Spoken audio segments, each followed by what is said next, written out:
Hi everyone, I know you are watching this content to accompany your sleep. So before we start, I want to know where you are watching from and what time you are watching. Also, don't forget to like, comment, and subscribe. Let's jump straight into the story. An American student named Maricela Botella Valadez planned to simply have a good time at a popular nightclub, where she unexpectedly met an aspiring rapper who showed interest in her and suggested they continue the evening in a more intimate setting. However, the new acquaintance was already in a relationship, and a complicated one at that. He was part of a rather unusual love triangle, and the other participants did not appreciate the sudden appearance of the young beauty. Her naive trust cost the young woman her life, but the case turned out to be anything but straightforward. It involved insane jealousy, the desire to cling to fading youth, occult practices, and even an international search for fugitive criminals. Nevertheless, thanks to the Herculean efforts of the investigators, it was possible to find all participants of the crime and establish the role of each. What is known about Maricela? Maricela Botella Valadez was born in 1997 in Seattle, the largest city in the state of Washington. She was the eldest of two children in a family of Latin American descent, raised alongside her younger brother. People described her as a sweet, sociable young woman who always had many friends, performed well in school, and after graduating, became a student at a prestigious university. Furthermore, Maricela was considered truly beautiful, petite, slim brunette with big brown eyes, luxurious hair, and a flawless figure. She always had a host of admirers, loved being the center of attention, enjoyed lively parties where she could have fun, and cherished every day.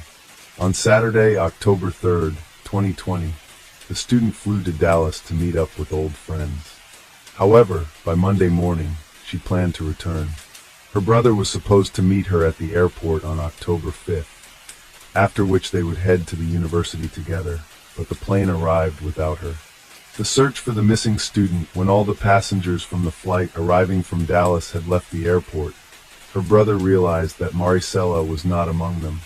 Concerned, the young man tried to call his sister, but her phone was turned off. He then called their parents to inform them about the situation.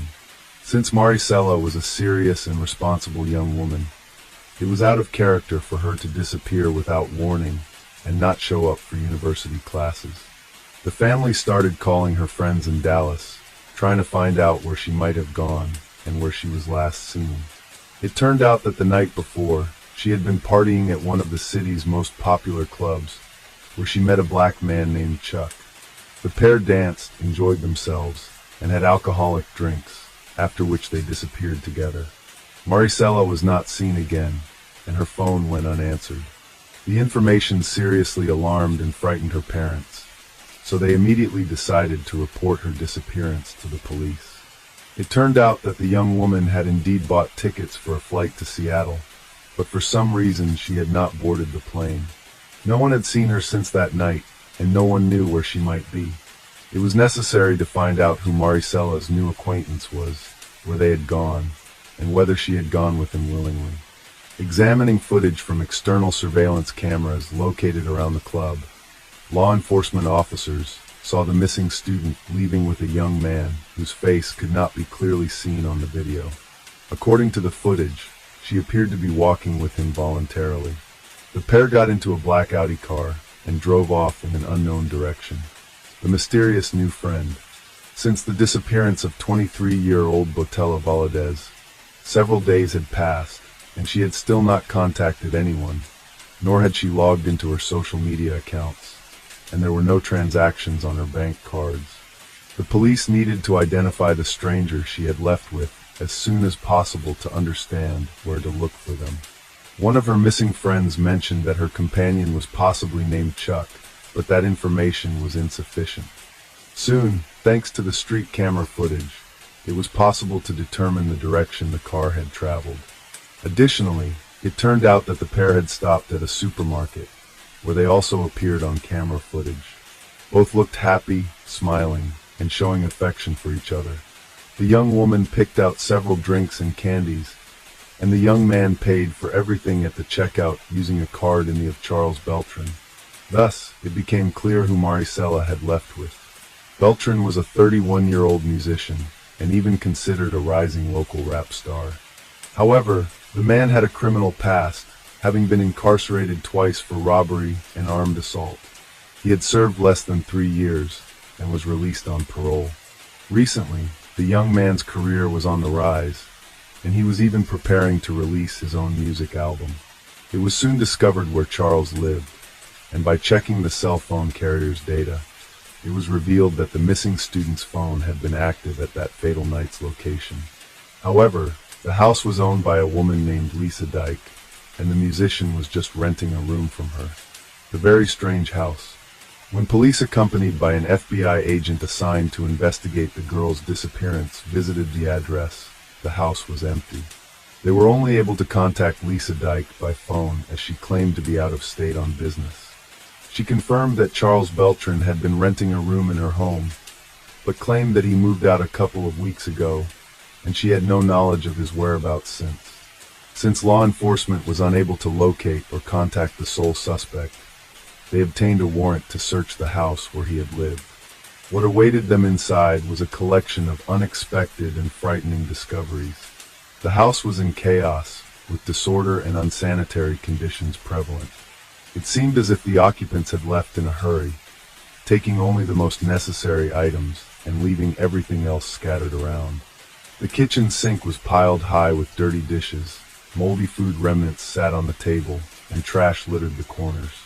Notably, amidst all this mess, numerous empty bottles of cleaning and detergent products were found scattered around, with traces on the floors and carpets, as if something had been thoroughly scrubbed.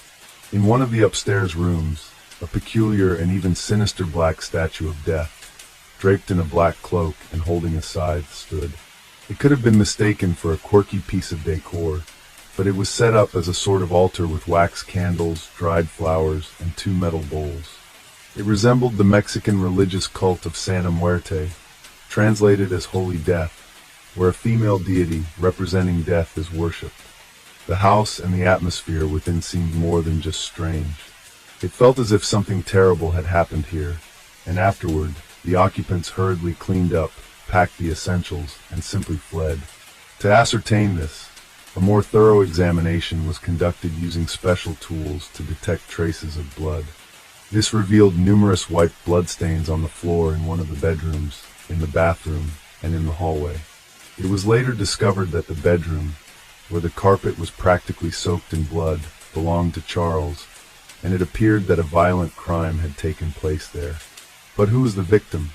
The missing girl, the tenant himself, or someone else? Despite all attempts to clean the traces, the blood had soaked into the covering, seeped under the baseboards, stained the wallpaper and furniture. Experts compared the found traces with Maricela's DNA, and any last doubts were dispelled. The blood belonged to the girl. The house was sealed as a crime scene, but now the task was to find the main suspect, possible accomplices, and witnesses. This task was not easy. As it turned out, Charles had fled, and the owner, even before the police visit, had hastily put the house up for sale. Therefore, the police decided to learn as much as possible about everyone who had recently lived in this house. The love triangle. Neighbors revealed that 3 people lived in the house: 57-year-old Lisa Dyke, 48-year-old Nina Morano, and 31-year-old Charles Beltran. However, the nature of their relationship and their sudden disappearance remained unclear. It was necessary to investigate each individual's background and find and interrogate them as soon as possible. The house owner, who was the only one reachable by phone, had worked many years as a lawyer, known as a commanding, ambitious, and quite contentious woman.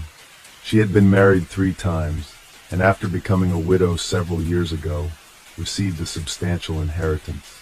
There was no financial necessity for her to rent a room to some guy, nor was Lisa known for her charity, suggesting she had some other interest in the matter. The young black man named Charles, or simply Chuck Beltran, dreamed of making it on the music scene to build a rap career, but he lacked both money and connections, and his criminal past hindered him.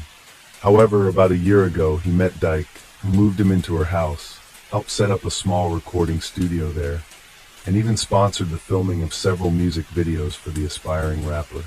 Moreover, she even bought him a car, paid for his entertainment and fashionable clothes, while insisting that their relationship was strictly business, and she saw great potential in this talented young man. The money she spent on him was an investment. The situation with Nina Morano was even more intriguing. She and Lisa had been in an intimate relationship for a long time, and after Dyke became a widow, she stopped hiding her affair with her lover. Moreover, several months ago, the women officially legalized their union by getting married. Nina moved into her spouse's house, where Charles was already living. According to a close friend of hers, Lisa had an intimate relationship with the young musician. Although she vehemently denied this, she secretly told her friend how amazing a lover he was. Apparently, she was in love with him because after their relationship began, Dyke desperately tried to look younger. She lost 55 pounds, changed her image, started wearing bright makeup, and even got several colorful tattoos. Most importantly, she evicted her own children from the home, who in her view were already grown enough and interfered with her personal life. Clearly, Chuck also had a vested interest in living with a wealthy, albeit older lover, as she solved all his financial problems and helped him build a music career. However, he was a noticeable, attractive man in good physical shape, so women did not ignore him. He often engaged in fleeting flings with young women, which drove Lisa insane with jealousy. But what role did Nina Morano play in this whole story, and specifically in the case of Maricella's disappearance? According to the same close friend, Lisa's spouse was part of this strange love triangle, and was the only woman with whom Dyke not only allowed her young lover to sleep, but even insisted on it. Nina was also a successful lawyer and a very affluent woman. Thus, this trio lived in pleasure, sparing nothing. Interestingly, after their wedding, both women took the boy's last name, so the house was occupied by Charles, Lisa, and Nina Beltran. Where did the house's inhabitants vanish to? It was discovered that since the student's disappearance, no one had been seen at the house where her blood was found. Lisa was only contacted once. She answered a few questions, stated she was in another state, and thereafter her phone went unanswered. Nothing was known about the fate and whereabouts of Nina, as well as the main suspect, Charles. By tracking mobile phone signals, it was determined that on the night of October 5th, all three inhabitants, as well as the missing Maricela, were in the house. By early morning, their device signals had moved to a suburban area of Dallas, in a fairly deserted wooded area. Then the signals disappeared, and a few days later, Lisa only responded from her second work phone, which later also became unreachable. The mutilated remains. Using geolocation data from the mobile devices, the route taken that night by the sought-after group was traced, and the stops they made were identified. It was presumed that somewhere in this area, they might have disposed of the missing student's body. This defined a broad search radius, but the area was vast and difficult to navigate, so progress was slow despite efforts. Closer to the new year, the search operation was halted as neither the body nor any clues were found. However, in March 2021, a local hunter wandering through the woods stumbled upon a human skull that appeared relatively fresh. He promptly reported his find to the police, and the remains were soon brought to a forensic laboratory for necessary examinations. Dental records confirmed that the body belonged to the Seattle student who had been missing for nearly half a year. However, the advanced state of decomposition and damage caused by wild animals made it impossible to establish the exact cause of death. Notably, several characteristic marks on the bones suggested knife wounds, but it was unclear whether these were the fatal injuries. The arrest of the first suspects. Soon after the grim discovery in the forest, authorities managed to track down Lisa, who had moved to Florida with Nina and rented a house in Miami by the ocean. Unfortunately, only Nina could be apprehended, while her spouse, learning about the situation, hurriedly went into hiding. There were no traces of Charles, although he periodically communicated with former girlfriends via messengers. In her last correspondence, Dyke mentioned that the young woman's body had been found and warned everyone to be extremely cautious as the police were on their trail. Nina, now incarcerated, refused to provide any information, claiming she knew nothing about Maricella's fate. Meanwhile, Lisa, using all her connections, attempted to hire a good lawyer for her spouse. It also emerged that while in Florida, Nina had put her house in South Carolina up for sale, trying to liquidate it as quickly as possible. It was likely that the women needed the money to continue hiding or to leave the country altogether. A month later, authorities successfully located and arrested Lisa, after which both women were transported back to Gallas. Initial interrogations yielded no results, and a bail of $500,000 was set for each suspect. They managed to post the significant amount and were released under house arrest. However, the women were fitted with tracking bracelets, which allowed their whereabouts to be monitored. A bold escape attempt. In August of the same year, police traced Charles to Utah, hiding at the house of one of his ex-girlfriends. The woman, who was raising a 5-year-old son fathered by Beltran, was so pleased that the child's father had returned to her that she didn't question the reasons for his unexpected decision.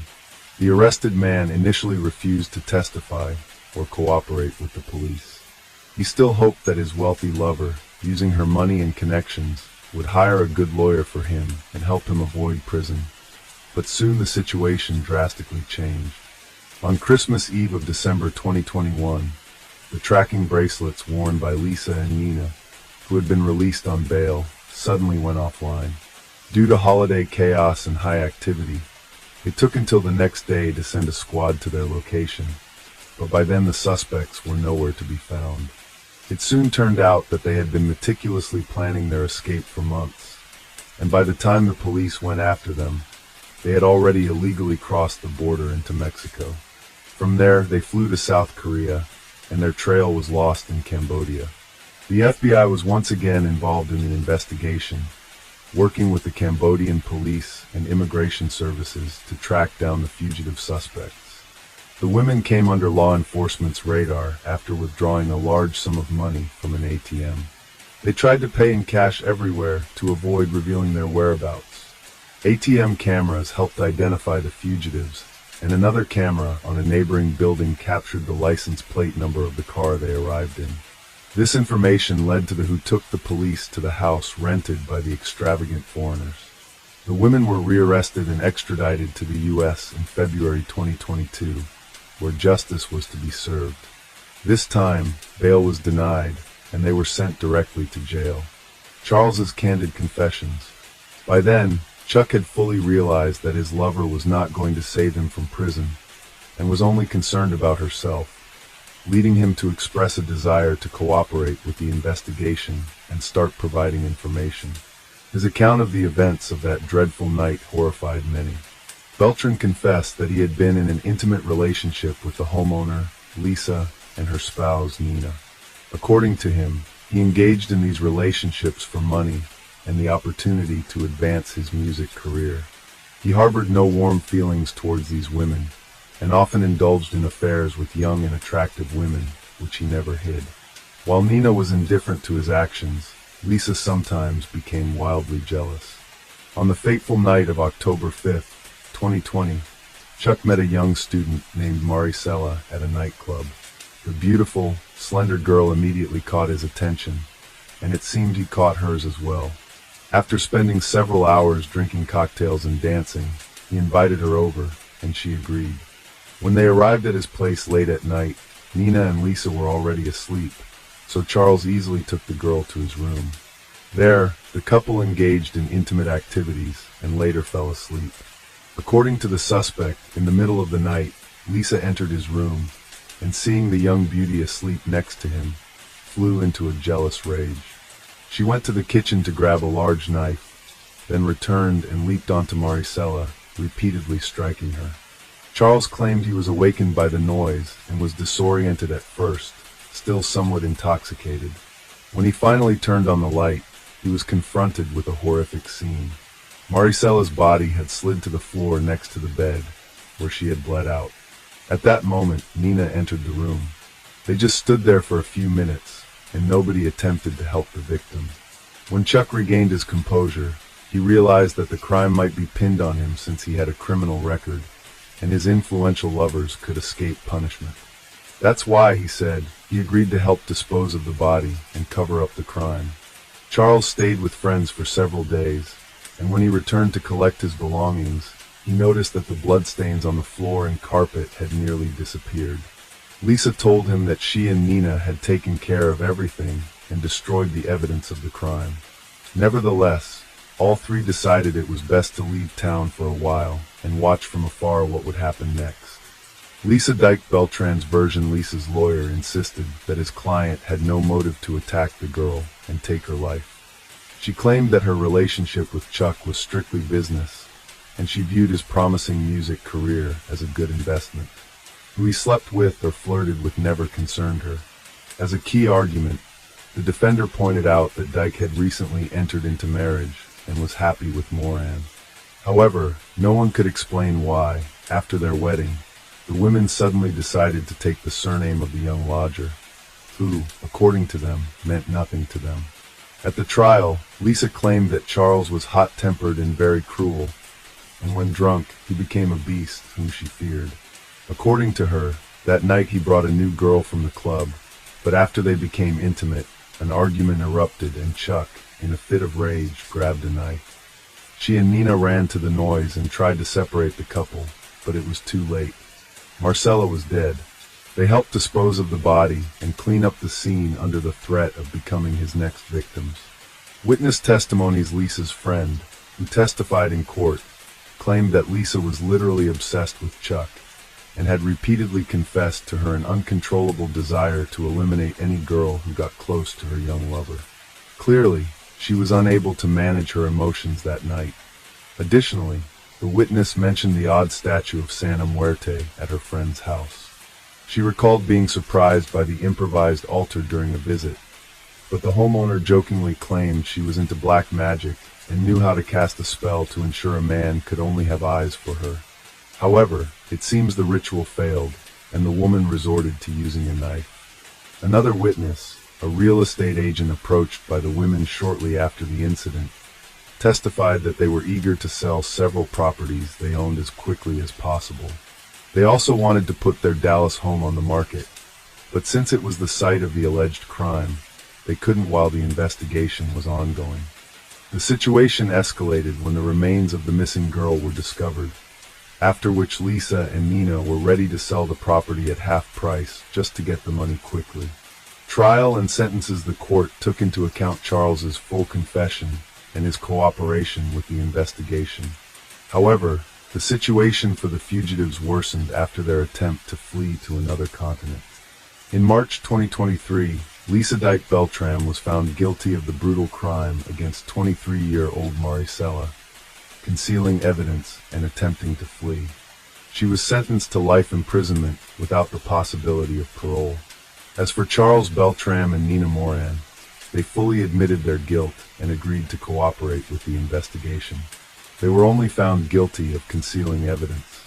Nina was sentenced to 7 years in prison, but could be released in 3 years due to good behavior. Charles, previously convicted on multiple occasions, was sentenced to 12 years in prison, with the possibility of parole after serving 8 years. Milford is a charming coastal city located in Connecticut, United States. Situated on the Long Island Sound, it offers picturesque views and a vibrant community. Covering an area of just over 25 square miles, it has a population of over 50,000 people. Known for its beautiful beaches, Milford attracts visitors and residents alike who appreciate its scenic landscapes and waterfront activities. The city boasts a rich history dating back to colonial times, with a blend of historic architecture and modern amenities. The people of Milford would never know that a tragedy was about to befall there in 2022. But first, let's uncover the layers of her past. Julie Minogue entered on July 19, 1982, in the charming town of Goshen, New York. She was blessed with loving parents, Gerald J. Minogue and Sandra Barish Doper, who nourished her alongside her 2 siblings, sister Allison Barati Corcoran and brother Peter Gerald Minogue. Growing up, Julie thrived academically, attending the esteemed Monroe Woodbury schools and later graduating from Monroe Woodbury High School. She further pursued her education at Orange County Community College, expanding her knowledge and embracing new experiences along the way. After college, Julie Minogue became a devoted medical assistant at Connecticut Coastal Obstetrics Gynecology and found joy in various aspects of her life. She embraced an active lifestyle, which was regularly engaging in running and walking to keep herself energized. However, her true passion lay in being a mother to her two sons, Nicholas Keith Turner and Sean Michael Turner. The details about her marriage and husband are unknown at this point. Julie's dedication and love as a single mother were remarkable, shaping the strong bond shared among them. Julie Minogue found love once again in 2017 and got into a relationship with a man from Roxbury named Ewan Anthony DeWitt. Together, they welcomed a son in 2019 named Luke Anthony Minogue into their lives. However, as time passed, difficulties arose in their relationship, which led Julie to make the decision to leave Ewan in 2021.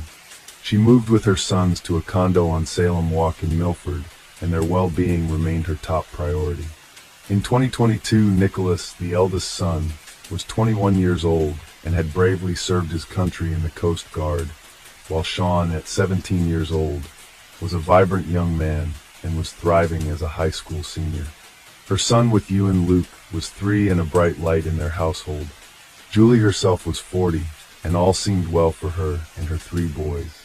But tragedy was waiting just around the corner. Late at night on December 6, 2022, 17-year-old Nicholas Minogue was startled awake by chilling screams. He didn't wake up at the first noise, and he dismissed it thinking that it could just be echoes from the neighborhood. But the cries were growing louder and more urgent, and he realized something was terribly wrong. Concerned about his mother's safety, Nicholas rushed down the stairs. As he descended, amidst the darkness, he caught a glimpse of a chilling scene. A man wielding an axe and his mother lying on the floor, her body drenched in blood. In the midst of the chaos, Nicholas heard the haunting words, "You didn't believe me," ringing in his ears.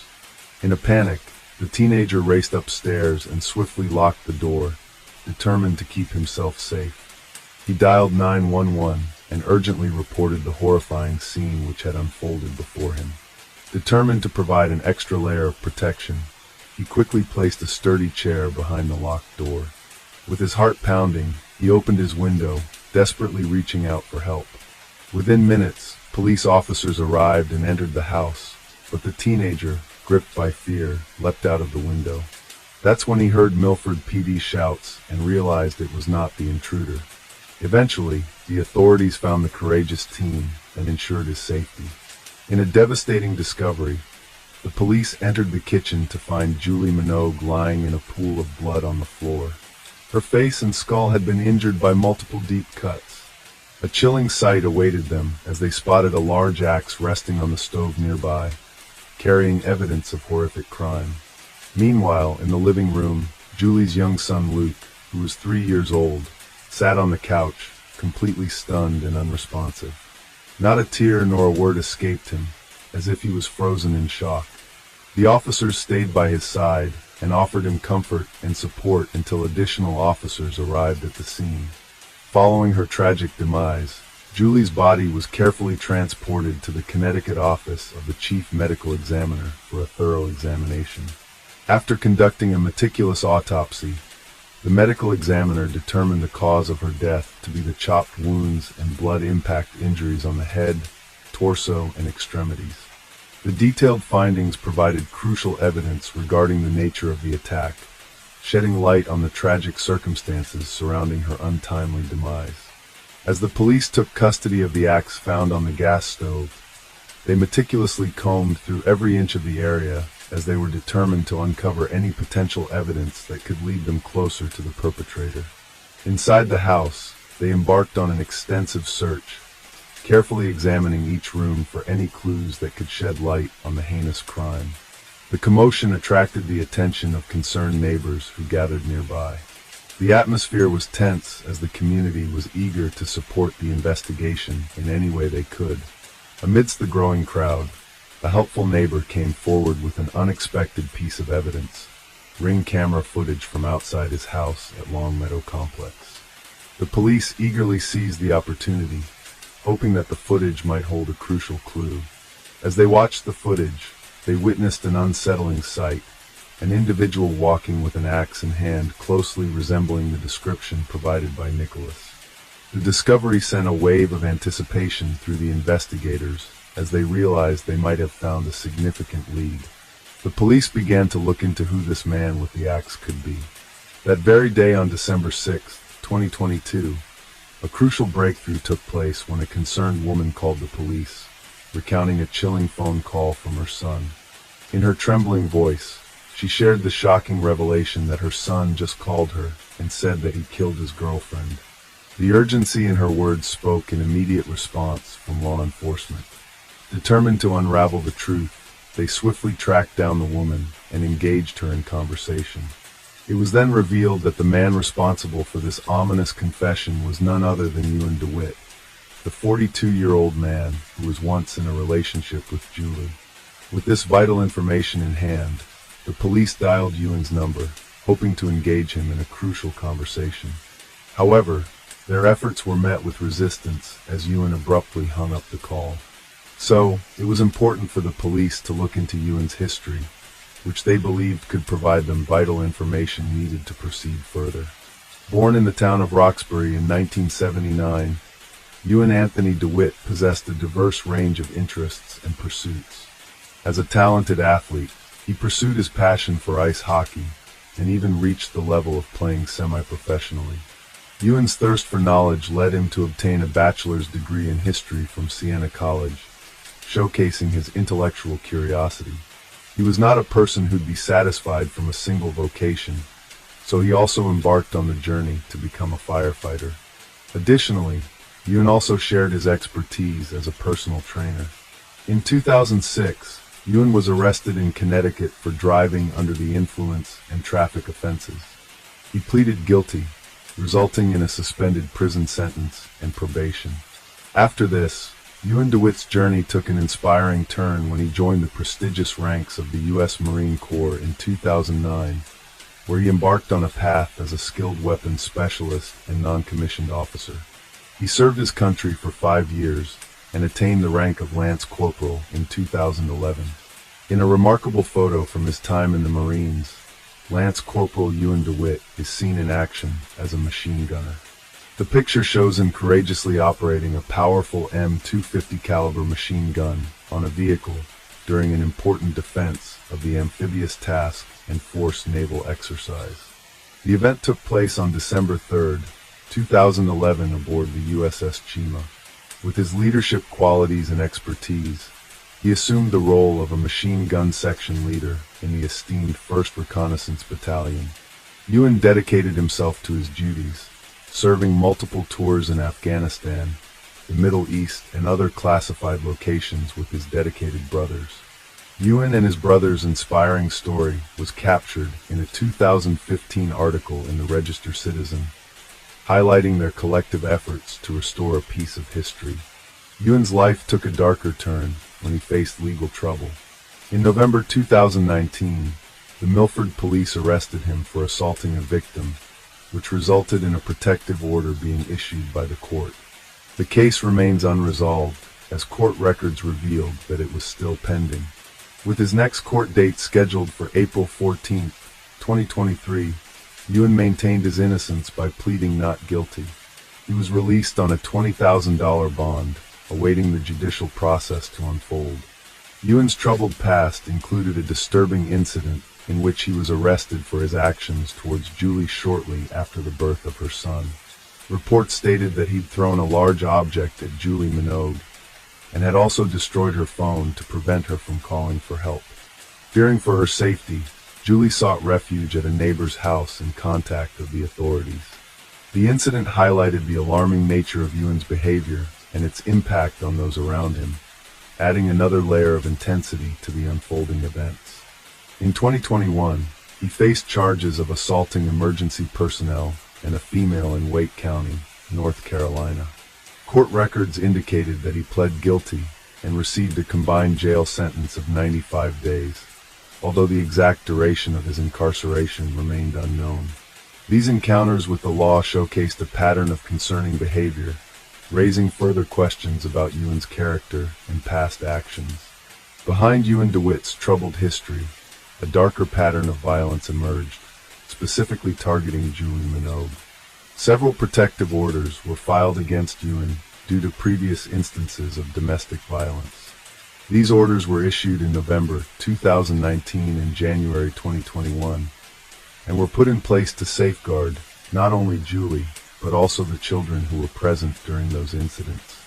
One such incident involved Ewan being intoxicated and engaging in a heated argument with Julie. According to a statement provided by the victim's son, Ewan had thrown a playpen at Julie's head, which resulted in a distressing injury. While Ewan was in rehabilitation, Julie took steps to file a restraining order, seeking protection from his harmful actions.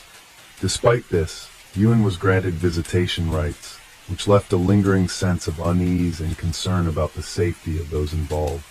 In addition to their troubled relationship, Julie and Ewan DeWitt found themselves entangled in family court cases beginning in 2021. It all began when Julie filed a petition for child support for their son Luke in August 2021. In October 2021, a judge ruled in her favor and ordered Ewan to provide financial support. As tensions continued to escalate, Ewan took Julie to court in December 2021, seeking resolution regarding visitation rights. The court intervened and granted supervised visitation for Ewan in April 2022, with a scheduled hearing in April 2023 to further address the matter. These legal battles shed light on the complexities and challenges faced by Julie and Ewan as they navigated their post-relationship dynamics. As the investigation progressed, new details were revealed that on November 14, 2022, just 3 weeks before her death, Julie took a decisive step by visiting the Milford Place Department to file a complaint against Ewan. She alleged that he bombarded her with over 200 text messages within a span of just 2 days, despite the existence of a protective order that explicitly forbade him from contacting her.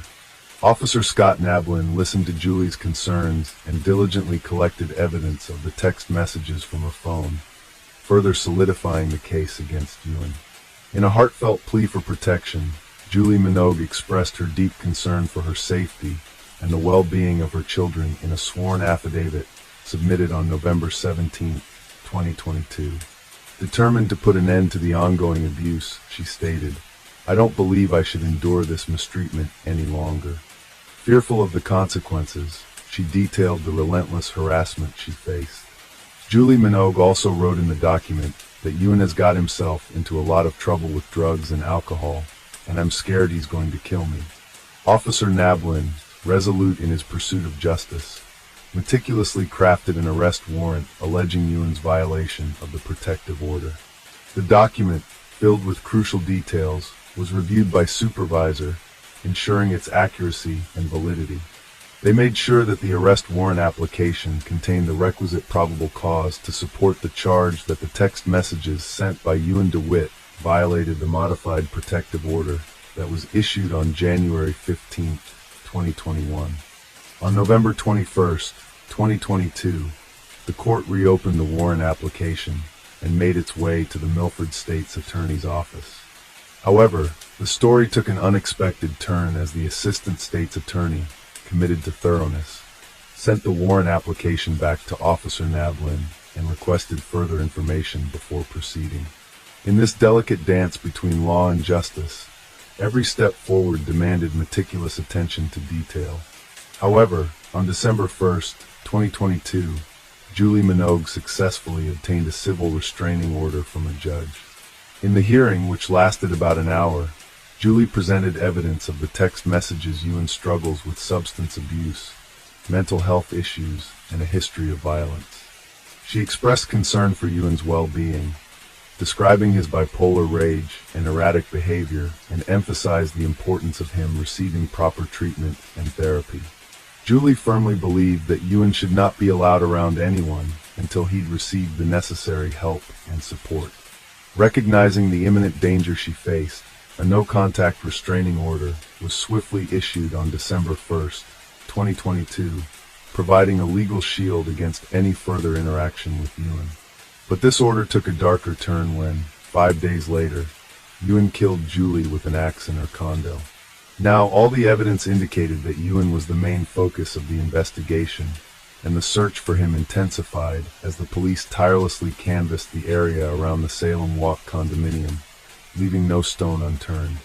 Their efforts led them to a dive bar on Ocean Avenue in West Haven, where they sought the assistance of the local community. They approached patrons, informing them about the ongoing investigation and urging them to notify the authorities if they spotted Ewan to it. It was during this concerted effort that two observant individuals caught sight of a person who matched the suspect's description. Eager to aid the investigation, they immediately flagged down the police, providing crucial information about the suspect's whereabouts. Engaging with one of the witnesses, who preferred to remain anonymous, the police learned that the individual had witnessed someone resembling the suspect wandering around the parking lot for a brief period. Eventually, the suspect entered a food truck located in the parking lot. Acting swiftly, the police converged on the scene. Without incident, they apprehended Ewan DeWitt on December 6, 2022, bringing him into custody and moving one step closer to uncovering the truth. The police initiated a rigorous interrogation of Ewan about the early hours of December 6, 2022. Initially, Ewan maintained a stoic silence, withholding vital information. However, after hours of intense questioning, a breakthrough occurred. Ewan finally confessed to the gruesome act of taking Julie's life with an axe. He revealed that he'd silently entered the house through the kitchen window, concealing himself in anticipation of his victim's arrival. When Julie eventually entered the kitchen, he launched an attack, wielding the axe with deadly intent. It was during this horrifying moment that Nicholas, Julie's son, descended the stairs and confronted the scene. Overwhelmed with fear, Ewan fled, leaving the axe behind on the gas stove. Ewan's admission sent shockwaves through the investigation, bringing forth a chilling account of the tragic events that unfolded that night. During Ewan's initial court appearance in State Superior Court in Milford on December 7, 2022, Assistant State Attorney Alana Paul informed the judge about new developments in the case. She revealed that Ewan had fully admitted to the incident. But even without that admission, she believed the evidence against him was substantial. Attorney Paul highlighted the presence of surveillance footage and the testimony of Julie's son, who had observed part of the incident. Given the seriousness of the case, Paul argued that a significant bond was necessary. Emphasizing the gravity of the situation, Judge Arden Groggins set his bond at $5 million. The judge expressed concerns about Ewan's history of disregarding court orders and emphasized the importance of public safety. In light of the circumstances, Ewan was placed on suicide watch, with a hearing scheduled for December 14, 2022, to further address the case. Finally, it was the day of the final decision. On December 14, 2022, in addition to the murder charge, Ewan DeWitt faced multiple other charges brought forth by the Milford police. These included criminal violation of a protective order, criminal violation of a restraining order, risk of injury to a minor, and reckless endangerment. By levying these charges, law enforcement sought to address the broader scope of Ewan's alleged actions and their impact. A hearing was scheduled for Ewan DeWitt's pending criminal cases on April 6, 2023. He has yet to plead. Prosecutors stated that Ewan already confessed to the murder of Julie Minogue. However, no further information has been released by the police about the hearing. In the statement, the family expressed their determination to take action and ensure that those who neglected their responsibilities are held accountable. They also expressed their hope that this case would serve as a catalyst for improved protections for individuals facing domestic violence and abuse. With their unwavering commitment, the family aims to bring about positive changes and prevent such tragic incidents from occurring in the future. This case involved a combination of diligent efforts by law enforcement and the heinous acts of a killer who killed his ex-girlfriend in a rage of anger. Tess Ritchie was born on November 30th, 1994. The youngest in a family of 5 girls, Richie was raised in North Bay before moving to Toronto at 19. One of her sisters, Verena Richie, said Tess loved her life, her dogs, and her family. Tess had served tables in the city, but her dream was to land a job as a flight attendant and see the world. She was taking steps to do just that, having completed the flight attendant course at Seneca College in North Toronto. At the same time, she was trying to get a job in one of the major hotels in Toronto. Unfortunately, Tess couldn't find a job to her liking. Her family financially supported her and never refused money when she asked for help. Some Canadian sources also say that when Tess didn't get a job at an airline or a hotel, she started learning Italian and searching for au pair jobs in Italy through the internet. Tess also had her own YouTube channel. The last video she published there was on February 23, 2014, almost 4 years before the events we'll discuss today. Tess talked about her experiences and the difficulties she had to face. Let's listen to some excerpts from this video. Unfortunately, a few years after recording this video, Tess again faced problems in her personal life. That fall, heartache destroyed her life. On November 23, 2017, Tess went through an emotional breakup with her boyfriend Julian. The next day she turned to her older sister, Rachel, who was 8 years older than her. The two were close. "She was my soulmate," Rachel said. On November 24th, Tess spent most of the day at Rachel's house in Toronto. They talked about the breakup, went shopping, and visited a dog park. That evening, Rachel cooked some food. However, she had to persuade her sister to eat, as she had no appetite due to stress. Despite this, Tess made plans for the night. She decided to meet an old school friend named Riley Samar. Like Richie, Samar was from North Bay. She had moved to Toronto in the summer of 2017. The two hadn't seen each other in years, but now that they were both living in the same city, they had started talking again. Samar suggested they go to Cruise and Tango's, a well-known drag bar in the Church and Wellesley area. That evening, Rachel's partner ordered Richie an Uber, so she could meet Samar downtown. Rachel Richie recalled seeing her sister running down the front path to the Uber. That fleeting glimpse was the last time she would see her alive. Richie arrived at Cruise and Tango's around midnight. Samar wasn't there yet. The club was full of people. Tess texted her sister to tell her she reached the place safely. It was commonplace. Richie's phone was her second best friend, her sister said. The following morning, Rachel Richie sent her younger sister a text message. She didn't expect to hear back immediately, considering Tess had been out the night before. By 6:30 p.m., Rachel still hadn't heard from her. Soon after, she noticed that none of her texts had reached Tess. Rachel tried calling, but all the calls went straight to voicemail. Her mother, Christine Hermiston, also tried to contact Tess, but her phone was off. Christine received a message saying that Tess had ordered an Uber at 4:02 a.m. However, soon after she canceled it. When registering an Uber account, Tess indicated her mom's credit card. Hence, Christine received a message every time her daughter used a taxi. Tess always kept in touch with her family, so when her phone did not turn on during the day, they began to suspect something could have happened to her. She usually had her phone on at all times. Rachel asked her partner to check her sister's apartment in Scarborough. At the same time, she started contacting her friends. It was about 9 p.m. on Saturday. Tess was still missing. Her family had a bad feeling about all this. Rachel started calling hospitals and also contacted the police. By the evening of the following day, the police had no news for Tess' family. Several officers tried to find out where Tess Richie might be, but no one had seen or heard from her in the last 2 days. On Monday, Tess' mother Christine and one of her sisters traveled from North Bay to Toronto to participate in the search.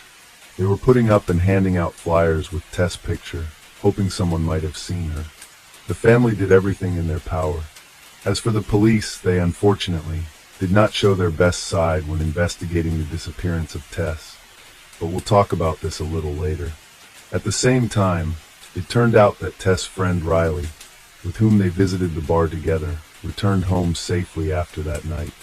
When they asked Riley if she knew where Tess had gone, She said she and Tess had drunk a lot, which resulted in the bar security asking them to leave. They left the bar shortly after 2:00 in the morning and went to Wellesley Street to eat something.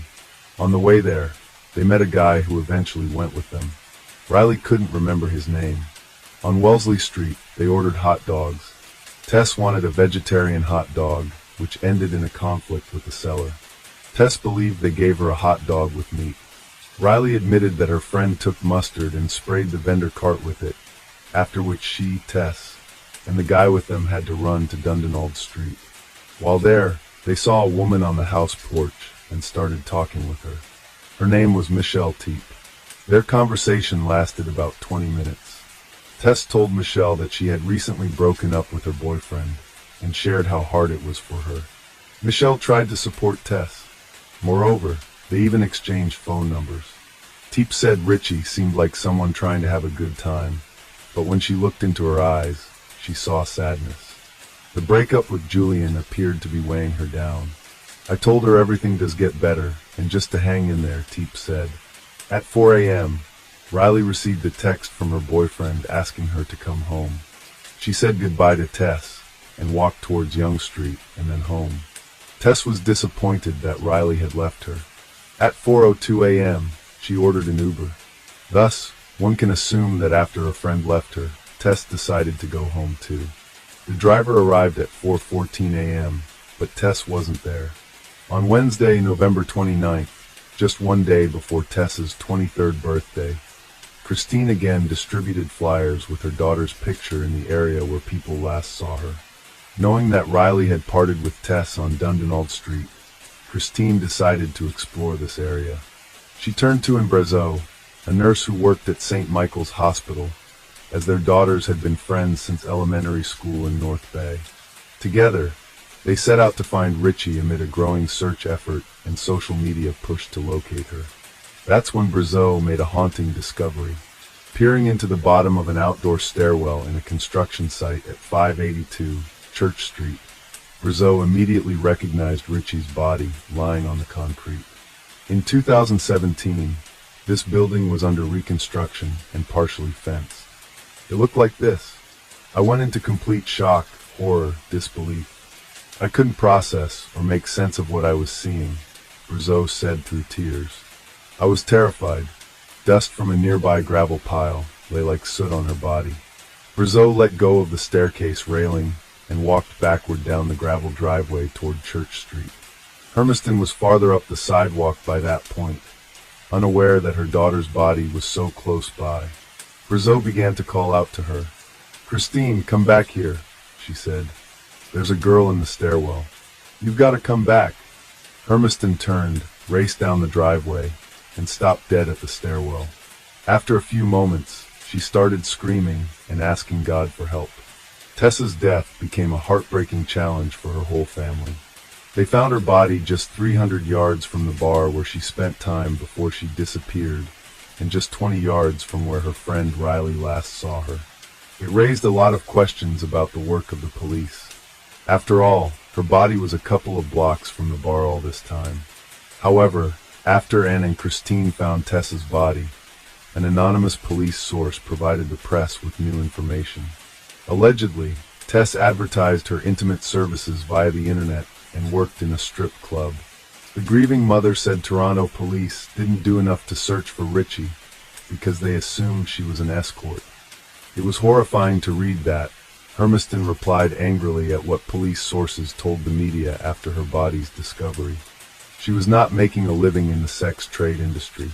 It's a blatant lie. They leaked that so it would look like she lived a high-risk life and was in a laneway with somebody, and it wasn't their fault. Although Tess did work as a waitress at a strip club, she quit less than 2 weeks after they hired her. As for intimate services advertisement, it was just an account on a dating site. Even though they had found Richie's body, there was no explanation for what happened to her. Police did not initially suspect foul play, but the homicide unit eventually took over the case after an autopsy revealed she had died of neck compression. Moreover, they found seminal fluid on the girl's clothes and saliva on her bra. After some tests, they found traces of male DNA. Thus, the police finally started searching for a suspect. Considering Riley's testimony, the detectives were trying to figure out the identity of the guy the girls met that night. After all, he was the person Tess stayed with after Riley went home. The police turned to CCTV footage to learn more about that night. This video shows Tess and Riley leaving the bar and going towards the hot dog vendor's cart. There were also CCTV cameras on the building close to where Brazeau found the body. After analyzing the recordings, the police saw Tess and her new acquaintance walking hand in hand up the gravel driveway.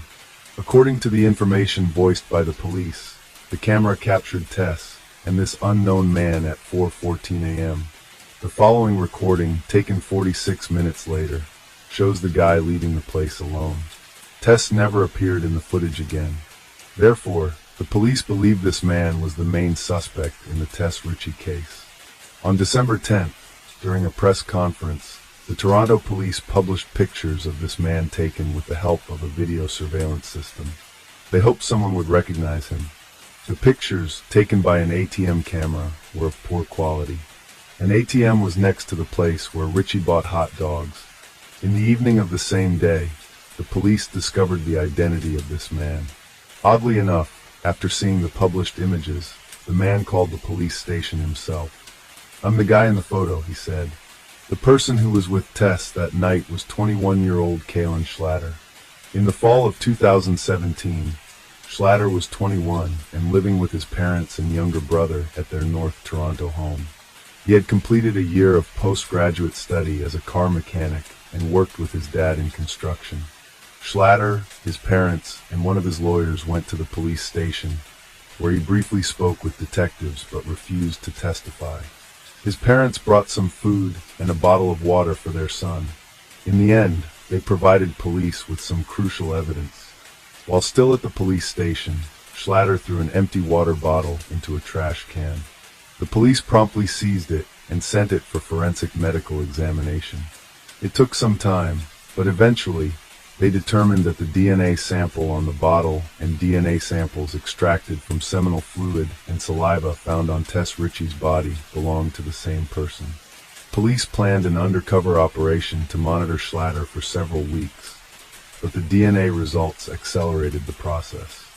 Schlatter was arrested around 11 p.m. on February 4, 2018, after watching the Super Bowl with his family at the Cineplex Cinemas Queensway in Etobicoke.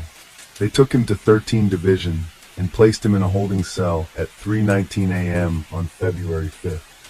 Two other men were locked in holding cells on either side of him. Schlatter had no idea both were undercover cops and that he was about to give them an abundance of evidence. The three men sat in separate nondescript holding cells with a combination toilet and sink as well as a bed. Schlatter was locked in a cell between the two cops, with all three men facing the same wall. None of them could see each other, but that didn't stop them from talking for hours. Schlatter told these policemen about his passion for card games and his ability to seduce women. According to him, he has slept with more than 40 women, even though he was only 21 years old. However, he did not mention that he liked both men and women. As it turned out later, Schlatter did not meet Tess and her friend Riley on the street. He was in the same bar as them. That's where he first noticed them. This recording was made shortly before security asked Tess and Riley to leave the bar. Here's Riley and here's Tess. And this is Schlatter. Schlatter also told undercover officers about Tess. At first, he said that she was alive when he left. Shortly after, Schlatter added that something could have happened because alcohol clouded his mind. He thought he was not capable of it. The police charged Kaylin Schlatter with taking the life of Tess Ritchie, but of course, he denied his guilt.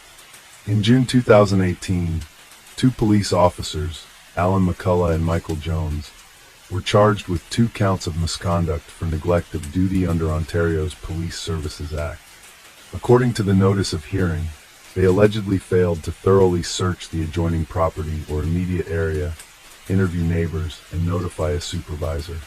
If they had followed protocol, Christine Hermiston stated, they would have found her. She was lying just around the corner. Despite all this, both officers remained working in the police, but received penalties. As for Kalen Schlatter, during the 7-week trial held in 2020, his defense tried to prove his innocence, arguing that someone else could have approached the stairs where Tess was lying by climbing over the fence on the other side of the building, and thus remain invisible to the cameras. The lawyers even gave the name of another suspect, but the police thoroughly checked and interrogated this person, finding no evidence linking him to Tess' death. DNA evidence pointed to only one person, Kalen Schlatter. Schlatter was a slight man who appeared soft-spoken in court. He said he has a speech defect that causes him to slur his words and stutter sometimes. Trying to explain the presence of his DNA on Tess' belongings, he said she offered him to hide from prying eyes. At 4:02 a.m., Tess Ritchie ordered an Uber. The driver arrived at the pickup point at 4:14 a.m., but Tess wasn't there. Instead of letting Ritchie meet her Uber driver, Schlatter again approached her. They sat down on a bench at the corner of Church and Dundonald. Tess seemed a bit more upset from the argument, so I walked over to her to check if she was all right, Schlatter said. He said it was Ritchie who asked him to sit and talk. It's impossible to corroborate his account, as there is no sound on any security video from the area. Schlatter testified Ritchie was bummed about her breakup, so he started talking about the dissolution of one of his previous relationships to make her feel better. She listened intently, he said, and even declined a phone call during their conversation. It was a lie. The police examined Tess' mobile phone records and discovered no one had called her during their conversation. Later on she asked if it's okay if she kisses me, Schlatter said. We stand up and give each other a hug and kiss. These words could not be confirmed either, since there weren't any kisses on the CCTV footage available to the police. According to Schlatter, Ritchie asked him to follow her to the driveway at 582 Church Street and down into the property's outdoor stairwell. The prosecution considered these words a lie because, at that time, the Uber driver was waiting for Tess. They suggested that Schlatter offered to escort Tess to her car, but he was planning something completely different.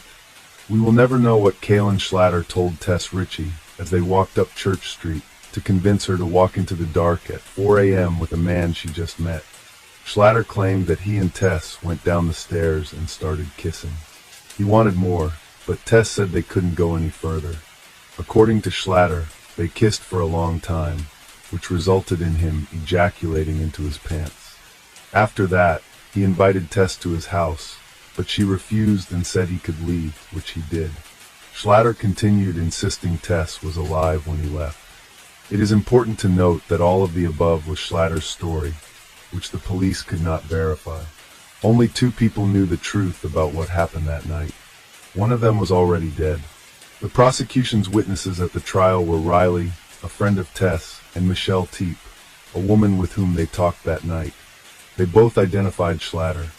Schlatter not only spilled his guts to 2 undercover cops, he allegedly confided crucial details to a cellmate when they were at a Toronto detention center for roughly 2 months in 2018. The man, who can only be referred to as Yes because of a publication ban, has a criminal record spanning decades, including several break-and-enters and a domestic assault. The informant said he initially felt sorry for Schlatter as he was a young man in jail for the first time. That's why Yes invited him to share his cell while the 2 were in protective custody. But over time, Yes soured on his new cellmate. Schlatter would cry himself to sleep at night because he didn't want to do time and because he missed his mommy. And yet he showed no remorse about Ritchie's death, Yes said. He said Schlatter told him about his kiss with Ritchie and that he lost control when she said she didn't want to go any further. He couldn't stop and strangled Tess with a scarf. In court, Schlatter flatly denied that those conversations took place. His lawyer called Yes a manipulative, pathological liar.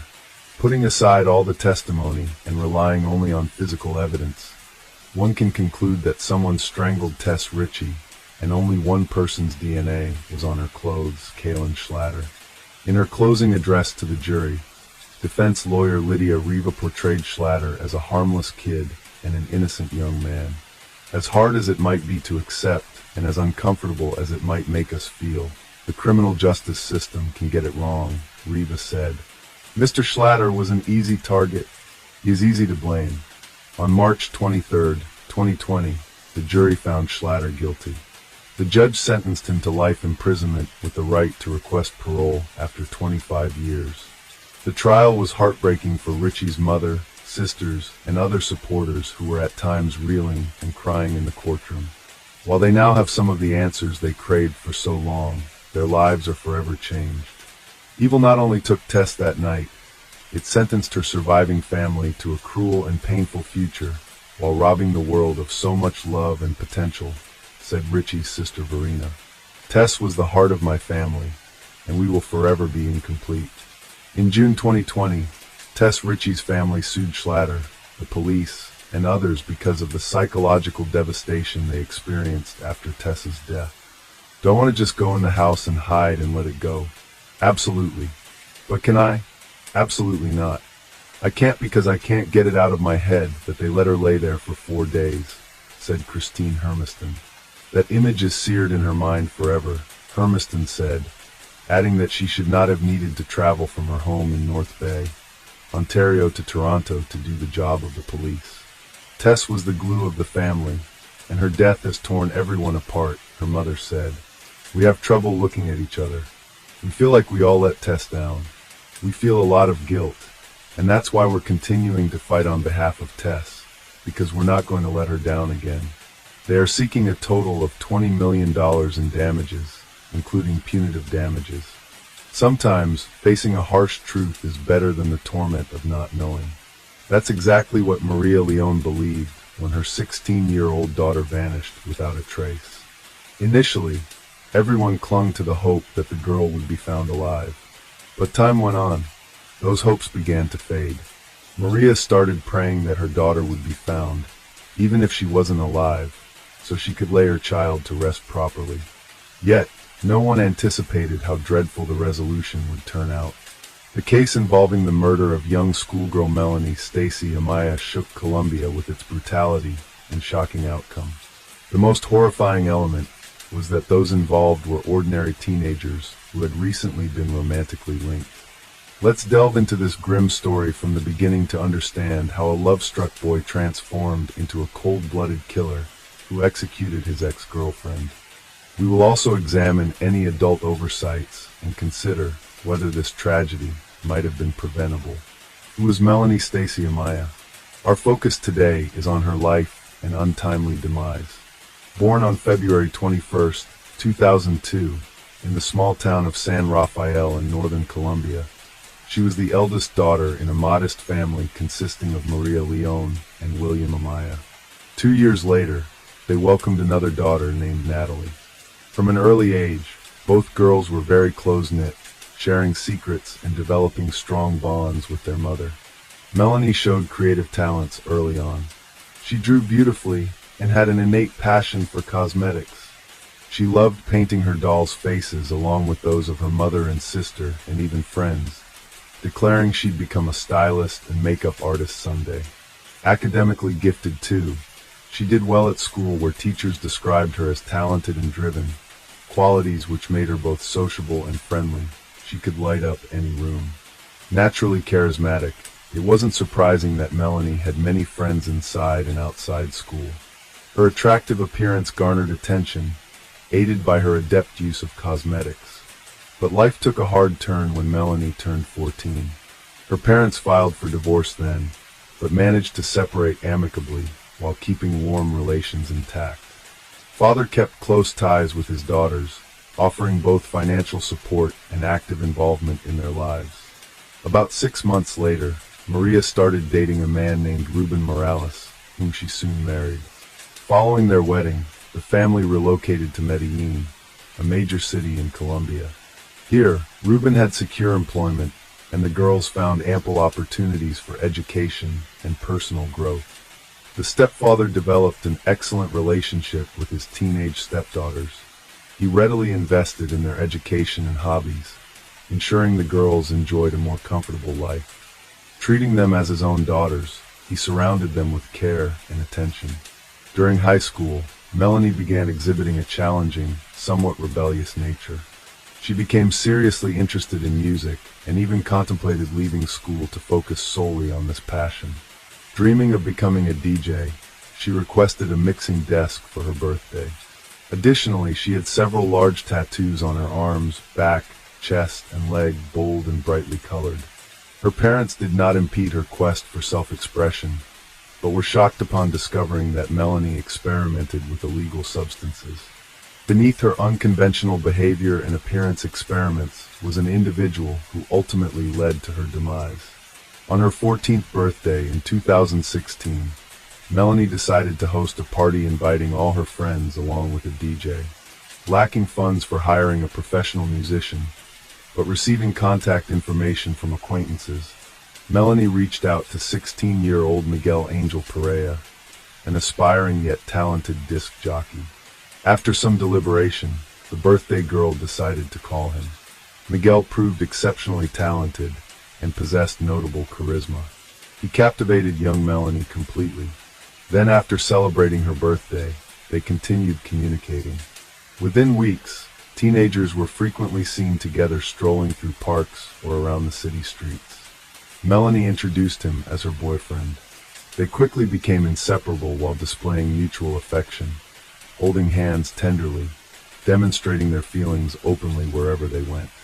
Miguel came from quite modest, or rather poor means, but treated his young girlfriend respectfully and admirably.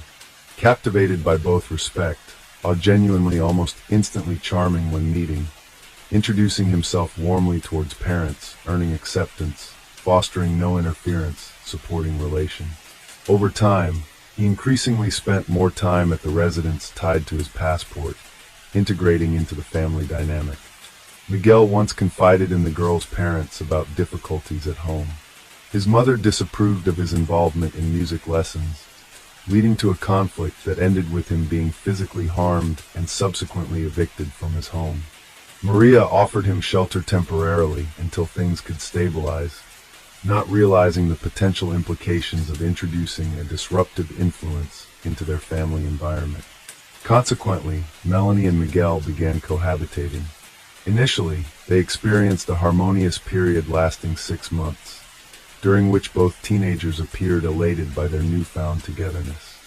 However, as time progressed, Miguel revealed aspects of his character that had an adverse impact on Melanie. Her academic performance deteriorated noticeably. Her behavior and appearance became increasingly provocative. Additionally, she started adorning herself with tattoos and expressed intentions to abandon school. With time, disagreements between the couple became frequent. While they initially attempted to resolve these conflicts outside the family home, such disputes eventually occurred openly within it. A significant concern for Maria arose upon discovering that her eldest daughter was involved in illegal substance use supplied by Miguel. In response to this revelation, Maria initiated a serious conversation with Melanie, who admitted tearfully to limited experimentation with drugs and promised never to engage in such behavior again. Despite deciding it was best for Miguel to leave due to his negative influence on their daughter, Melanie intervened on his behalf, assuredly promising improved conduct for both herself and Miguel moving forward. Reluctantly acquiescing after some deliberation proved to be another misstep for Maria and Ruben, as troubling signs soon emerged. Unexplained bruises on their daughter's body were evident, but consistently attributed by Melanie either sports activities or clumsiness rather than implicating her boyfriend's actions. 6 months later, a significant incident occurred. During a heated argument, Miguel assaulted the girl so severely that she needed medical attention.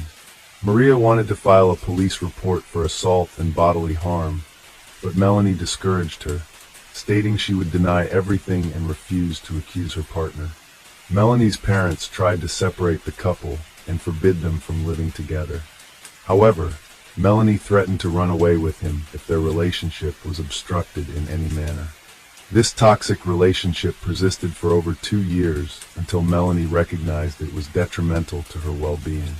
In early May 2018, another intense quarrel erupted between the teenagers, escalating into physical violence. This time, Melanie took initiative and told Miguel their relationship was over. She demanded he pack his belongings and leave her home immediately, or she would contact the police about the abuse she endured. Miguel complied with her demands, but later asked for forgiveness. Despite this, he could not let go emotionally. Miguel began stalking Melanie, tracking her movements and monitoring whom she interacted with, and he regularly called and messaged her. His messages ranged from declarations of love and apologies to death threats. Concerned about this obsessive behavior, Ruben sought a restraining order against Miguel for the safety of his stepdaughter. Nevertheless, law enforcement dismissed his concerns, seeing no threat in what they perceived as teenage drama. Maria also reached out to the prosecutor's office, citing potential danger posed by Miguel. However, authorities did not take her seriously either. They assumed incorrectly that an 18-year-old young man wouldn't harm his ex-partner, a belief rooted in unfamiliarity with his true nature. Mysterious disappearance of a schoolgirl. Almost 2 months had passed since the couple's separation. Miguel seemed to have calmed down and was no longer looking for meetings with Melanie. The girl lived her old life. Her grades at school improved noticeably. She met with friends and practiced music. Her parents also no longer had reason to worry. They tried to the former boyfriend of their daughter from their memory and forget him like a bad dream. On June 28, 2018, Melanie was excited to attend a birthday party for her close friend. The event was scheduled to take place at one of the city's most popular nightclubs. To ensure she looked stunning, Melanie meticulously prepared herself by selecting an outfit, applying makeup, and styling her hair.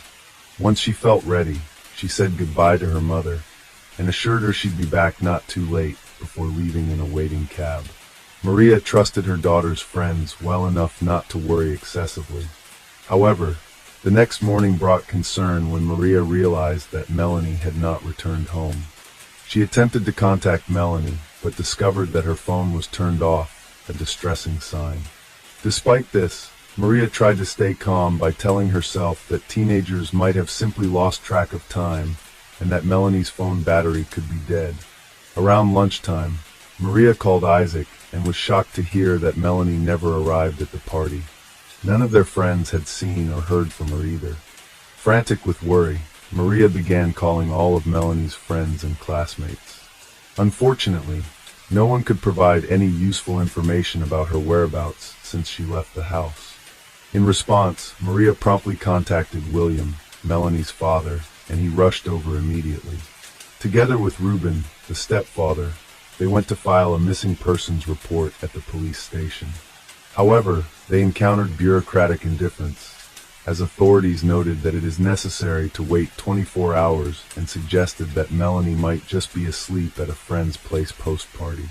Refusing to waste precious time waiting passively for answers, the parents along with Ruben decided on taking swift action themselves. They mobilized relatives and friends in their search efforts by contacting all known acquaintances and visiting familiar places where she might have gone, while also distributing hundreds of flyers around the city, hoping for leads on Melanie's location. The next story we're sharing is about the Eerie Miller case. Bruce Miller was truly a kind man who carried the full weight of responsibility on his shoulders. He worked tirelessly, often without rest, to support his family, never holding back. His life was dedicated to making his wife happy. He was her supporter, her protector, and her source of stability. But in a cruel twist of fate, instead of being rewarded for his dedication and love, he became the victim of a ruthless crime. Bruce fell prey to the dark side of the internet. His feelings for Sherry grew after he hired her and helped raise 3 children with her. They eventually fell in love 2 years later, and this emotion completely consumed him. Bruce decided to adopt her children to create a united family and home for them all together. However, Sherry concealed her true intentions. While Bruce believed in their bright future together, she led a double life and deceived him. The computer Bruce bought for Sherry turned out to be more than just a gift. It became an instrument in her dreadful scheme. Instead of using it for business growth, she used it to plan his murder. Sherry came to realize that divorce wouldn't bring her desired wealth, and so she resorted to drastic measures by manipulating Bruce's feelings and using him as an instrument in her cruel plot. This case could be seen as one of its kind, a pioneering example where online interactions played a critical role in criminal activity. Perhaps this marked one of the first instances when internet communication became pivotal in legal proceedings. A fascinating development indeed. In today's era, such cases are increasingly common compared to times when the internet was nascent and people were unaware that everything they did online could be tracked or restored. Sherry, like many others at that time, had no idea that deleted messages could be recovered later on. It also highlighted how dangerous it is chatting with strangers online, and just how much one's life can change due to this form of communication. There are always individuals who find themselves unexpectedly at center stage, plunged into worlds full mysteries, intrigue, and Bruce surely counted among those people. A person whose story is packed with secrets, unexpected turns. Born on July 26, 1951 in Flint, Michigan. During younger years, Bruce worked as mechanic at General Motors factory, but later changed course, opening own business salvage yard, deal-told cars, reselling spare parts. Despite handling large cash sums, dealing different social groups, still known generous, kind-hearted individuals, sometimes even bent law falsifying license plates. Though rarely done, didn't have many romantic relationships. Followed marriages, both ending divorce, finally meeting fate, bringing final love. Sherry Miller. Sherry often displayed unusual habits, behavior, according to her friends. She would act as if she were creating a new identity on the internet, while engaging in flirtatious conversations with strangers. People's opinions were divided. Some believed Bruce was aware of it, but chose to ignore it, finding easier to maintain the status quo. Bruce valued his marriage and cherished the provided by Sherry, along with his efforts to adopt her 3 children. Sherry also aimed to preserve their marital bond. She had affection for Bruce and appreciated the appealing lifestyle he offered, even after she had misused his credit cards shortly following their wedding. This did not perturb Bruce much. Their relationship was as volatile as Sherry's personal life itself. They maintained a working routine during the day and spent intimate moments at night. Amid this familial bliss, Sherry's online alter ego began to emerge alongside her growing confidence. Her chat interactions became increasingly explicit, often focusing on sexual topics with various men under different aliases, such as Horny 24-21, Love Me Slowly, and I Want to Be Seduced. Rather than sticking with consistent contacts, she preferred engaging with new individuals once boredom set in, initiating cycles of flirting anew each time. As per her own explanation, these interactions were mere playful engagements, a game wherein each new man represented another level of progress that boosted her sense of invincibility. This detached mentality eventually led Sherry down a detrimental path. Amidst her frequent online activities, Sherry encountered Jerry Cassidy, a former police officer residing in Reno, Nevada, and they quickly developed romantic feelings for each other. It seemed Jerry held a special place for Sherry in contrast to previous online acquaintances. Eventually, they even renamed their accounts, Sherry adopting Jerry's fool, while Jerry took on Sherry's fool. Their digital exchanges encompassed everything from casual texting and flirting to sharing nude photographs and exchanging sexually suggestive messages and videos featuring explicit content involving Sherry herself. One must remember that all these exchanges took place back in 1999, when executing such actions involved significantly more complexity compared to today's technological advancements. Jerry was born on October 6, 1960, in Kansas City, Missouri. From a young age, he was passionate about hunting and harbored of joining the FBI. He planned to achieve this by starting with the Montana police. Sherry served as a detective in the homicide department for 9 years, eventually rising to the rank of lieutenant. However, by the end of his tenure, things took a troubling turn. While investigating one case, Sherry uncovered several fraudulent documents within the department. It was clearly an inside job. Acting responsibly, he reported these findings to his superior. Unfortunately, word got out among his colleagues. They branded him a snitch and ostracized him, jeopardizing his career. The situation escalated until it became evident that he was no longer welcome there. After being demoted, Jerry chose to resign from his position in 1994.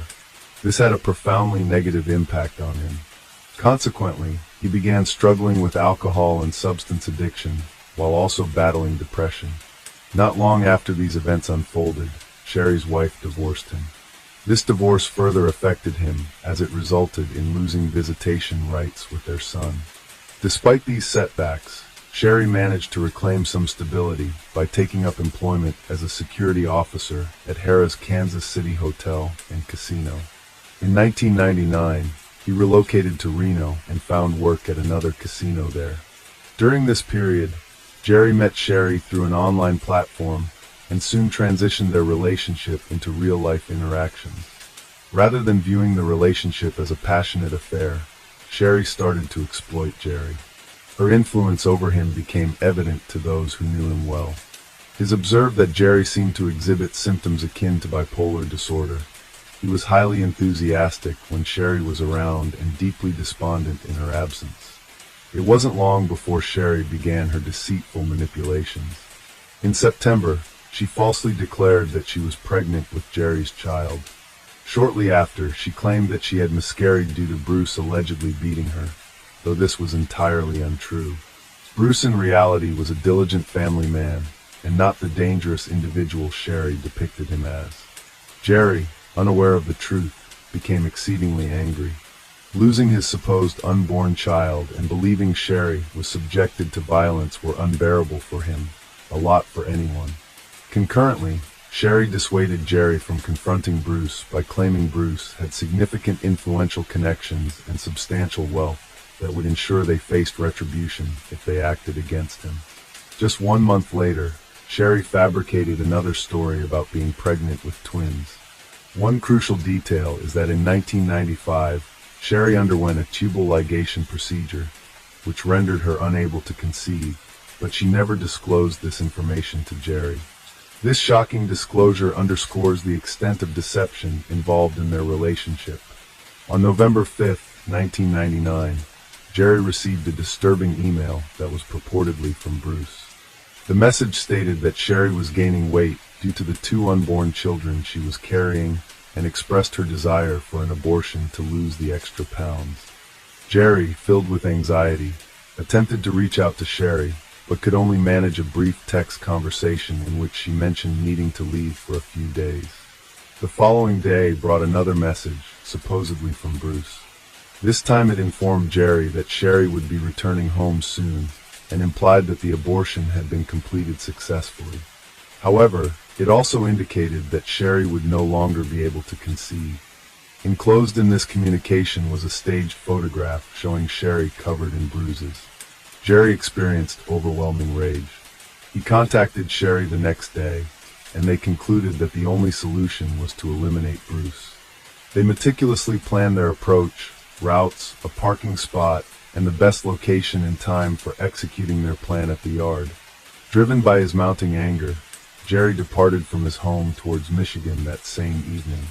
As Bruce prepared to leave work later, he received a call from Sherry asking him if he could pick up pizza on his way back, a distraction integral to their plot.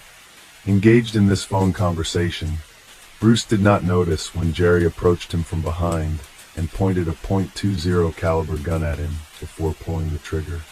Having committed the crime, Jerry returned home, while Sherry set into motion their next phase of cover-up activities. She contacted Bruce's brother, Chuck, expressing concern about Bruce's failure to return home yet. Subsequently, alarmed by her worry, which she feigned, Chuck and his wife rushed over to investigate at the yard, where they discovered Bruce's body with horror before dialing authorities. The authorities first suspected a robbery. Bruce's old friend, John Hutchinson, was their primary suspect right away. John owed his employer over $5,000 and had previously been involved with Shaw. His alibi was weak, and he failed the polygraph test. No surprise the police had their doubts about him. Consequently, John was detained for questioning, but due to insufficient evidence, he was eventually released. Subsequently, the case went cold. Officers initially deemed Sherry's behavior after her husband's death appropriate. They were unaware of what she concealed at the time. Shortly thereafter, she was seen enjoying parties frequently. Moreover, she swiftly secured an insurance payout, sold off the business, and withdrew funds from family accounts, thus becoming wealthy overnight. Amidst her festivities and expenditures, she invited her new partner to reside in the house formerly shared with Bruce. Sherry and Jerry's relationship fell apart abruptly after Bruce's death. That was when Jerry discovered Sherry had fallen for another man.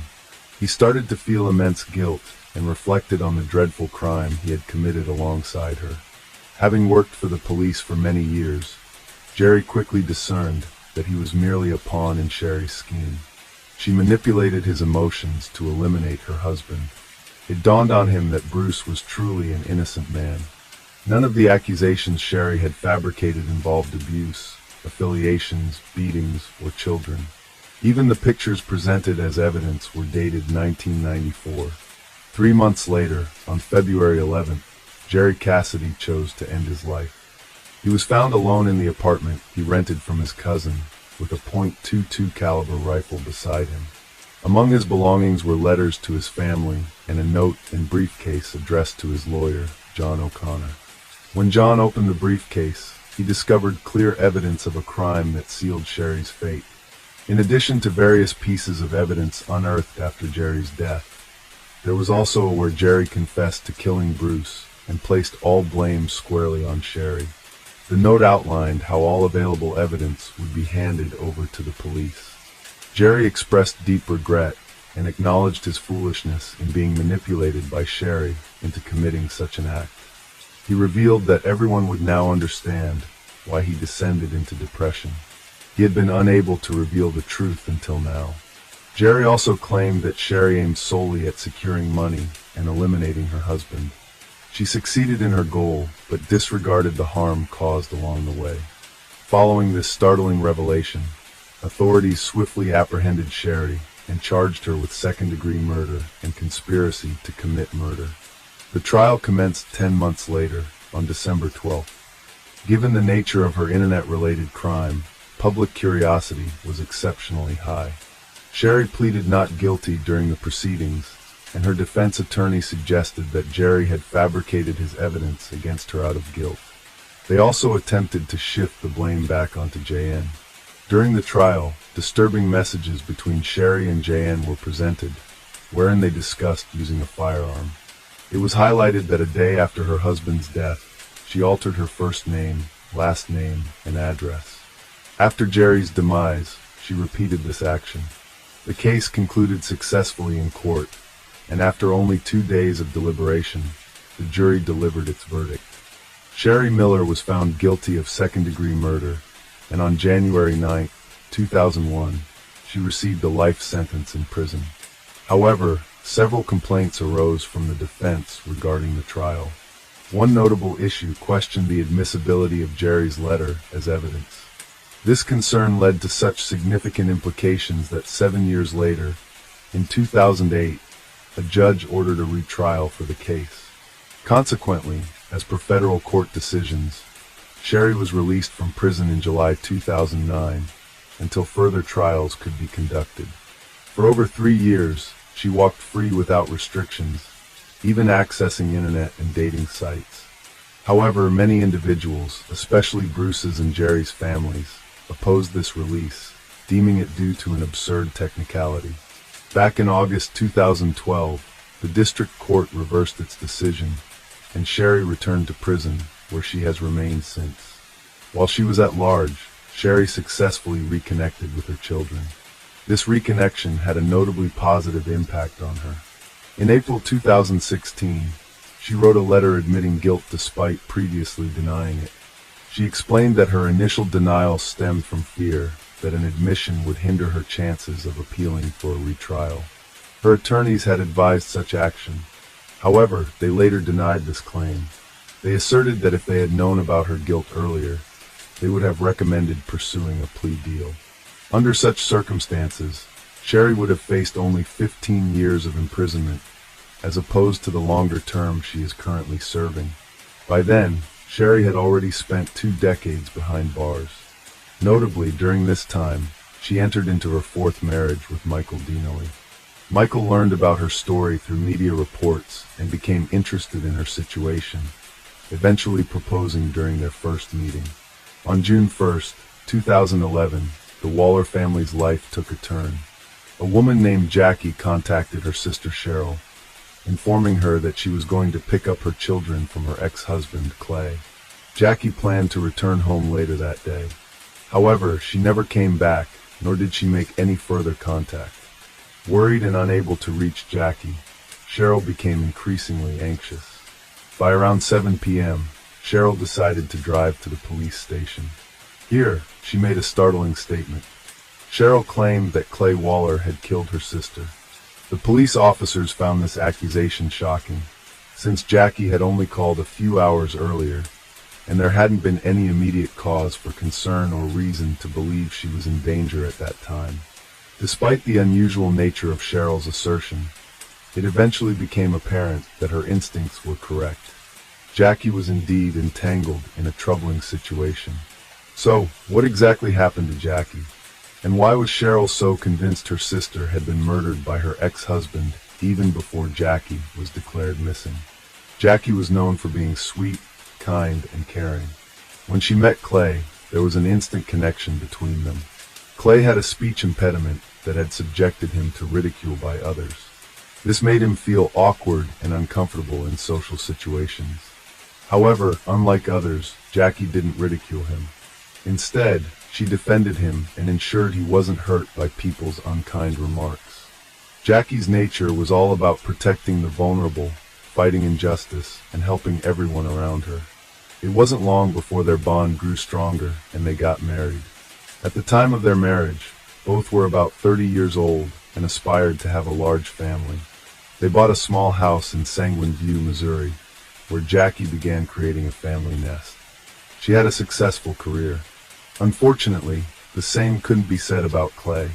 His life consisted of numerous failures, and he struggled with holding down any job for long periods.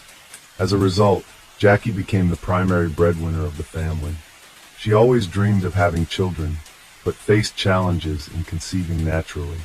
Determined to become a doctor, though, she underwent fertility treatments, commonly referred to as ECO. So when Jackie discovered she was pregnant, with triplets no less, her joy knew no bounds. The family included 2 girls, Abai and Addison, plus 1 boy, Maddox. It was incredibly challenging for the woman to care for 3 children at once. Nonetheless, she did not complain. She continued to shoulder all responsibilities by herself, without relying on her husband. He seemed uninterested in the children. At that time, Clay took a job with the sheriff's office to support the family while his wife cared for the children. However, he didn't stay long. He was fired after a year. Only Jackie's parents and sister provided assistance with the children, allowing her some respite. When Clay lost his job, Jackie took on work to support the entire family. Even after their children were born, Clay did not change his behavior and showed little interest in either his family or work. Occasionally, he engaged in part-time work that didn't bring in the expected income. Clay seemed comfortable living off his wife's hard work. She worked 40 hours a week and managed the household simultaneously. Jackie's career progressed rapidly. She soon secured a management position at an insurance company branch. This advancement further relaxed Clay's attitude toward financial responsibility. Instead of appreciating his wife's efforts, Clay mistreated her in various ways. He insulted her frequently, called her worthless, and demeaned her value by stating no one wanted her. His infidelities and abusive actions caused significant distress. Jackie's parents and sister were deeply troubled by Clay's behavior and urged her to divorce him. However, Jackie was reluctant to take such a drastic step at that time and tried to salvage their marriage. Every day brought diminishing hope that their relationship could be saved. Over the next few years, financial difficulties compounded their problems because Clay was not working while Jackie's salary could no longer cover all expenses for their large family. Mounting mortgage debts led to their house being foreclosed upon. The woman decided it was time to move in with sister, seizing upon the opportunity. Her husband then relocated to a friend's place. At this point, their children were a bit older. Jackie faced the tough yet necessary choice to file for divorce. She believed she and her kids deserved a better life. When Jackie brought this up with her husband, Clay seemed calm initially. However, he soon changed his stance and refused the divorce. His threats started subtly, but gradually escalated into direct threats against her life. He warned that divorcing him would be like signing a death warrant for herself and their children. These threats terrified Jackie, yet she remained resolute. Living under such conditions was no longer an option for her, so she sought ways to end her marriage with Clay. She turned to her family, sharing the troubling behaviors of her husband, and began keeping a diary to document his actions. Jackie also noticed that Clay was stalking her. For the sake of safety, she and her children moved in with her sister during this period. Her kids were only 5 years old and didn't understand the situation fully. Nonetheless, Jackie explained that their current living arrangement was crucial. Time passed, and things began to stabilize as the divorce process neared its conclusion. It appeared that Clay had come to terms with their separation and ceased his harassment towards Jackie. They even started forming new relationships on the side. Jackie allowed Clay visitation rights with their children, and disputes between them reduced significantly. On June 1st, 2011, Clay and Jackie agreed to meet at the attorney's office to finalize the last aspects of their divorce. On that day, their son Maddox was visiting his father, while Jackie's other children stayed with Cheryl, Jackie's sister. After the meeting at the attorney's office, Jackie planned to pick up Maddox from Clay's house before heading back to Cheryl's place. Leaving the office, Jackie telephoned her sister Cheryl to report that everything had gone smoothly, and mentioned she was on her way to collect Maddox from Clay's residence before returning home. That conversation would be their last. Jackie gradually lost touch. As time passed, her sister became increasingly anxious and started calling Jackie, but there was no answer. She then tried calling Clay, but he didn't respond either. Cheryl began to suspect that Clay had done something to Jackie. She sent him a text message. "If I don't hear from Jackie in 5 minutes, I'm going to the police." Almost immediately, Clay called back asking what was wrong. Cheryl responded firmly, stating that she believed he knew exactly what was happening. Clay asserted he didn't know where Jackie was, and mentioned he would instruct her to call Cheryl when he saw her. However, Cheryl wasn't convinced. She took her sister's children to their parents that had house and filed a police report personally. Despite initial skepticism about Clay's involvement in Jackie's disappearance, the detectives took her concerns seriously. They didn't make her wait for 24 hours before investigating further. Instead, they pried to contact Jackie's ex-husband for any leads on her whereabouts. When questioned, 41-year-old Clay informed them that he had lunch with Jackie. They subsequently went to the attorney's office to discuss some aspects of their divorce, and then drove together to his house for further discussions. He claimed that after chatting for a while, he left for the store. Upon his return, Jackie's car was gone. He assumed she had departed. Clay added that his son Maddox was in Illinois with his new girlfriend at the time, and insisted Jackie was aware of it. According to him, Jackie wasn't there for her son, but merely to talk about other matters with Clay. However, Cheryl found his statements implausible and inconsistent with what she knew. Jackie made it known that her visit to Clay's house was solely for seeing her son. She had no intention of discussing anything else with him, especially given that she wouldn't have allowed her son to be far away with another woman. Noting these discrepancies, Cheryl managed to convince the investigators that Clay's account lacked credibility, and suggested he might be concealing crucial information about Jackie's disappearance. In light of this new perspective provided by Cheryl, investigators were now treating the case more urgently, as both the missing person and her car remained unaccounted for. A comprehensive search was launched for Jackie a few hours after her disappearance. Investigators heard Honda Pilot on an interstate highway with a flat tire, but there were no signs of an accident.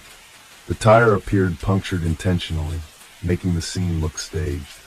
The car was open and empty, with a few bloodstains on the back seat, but no other clues indicating her whereabouts.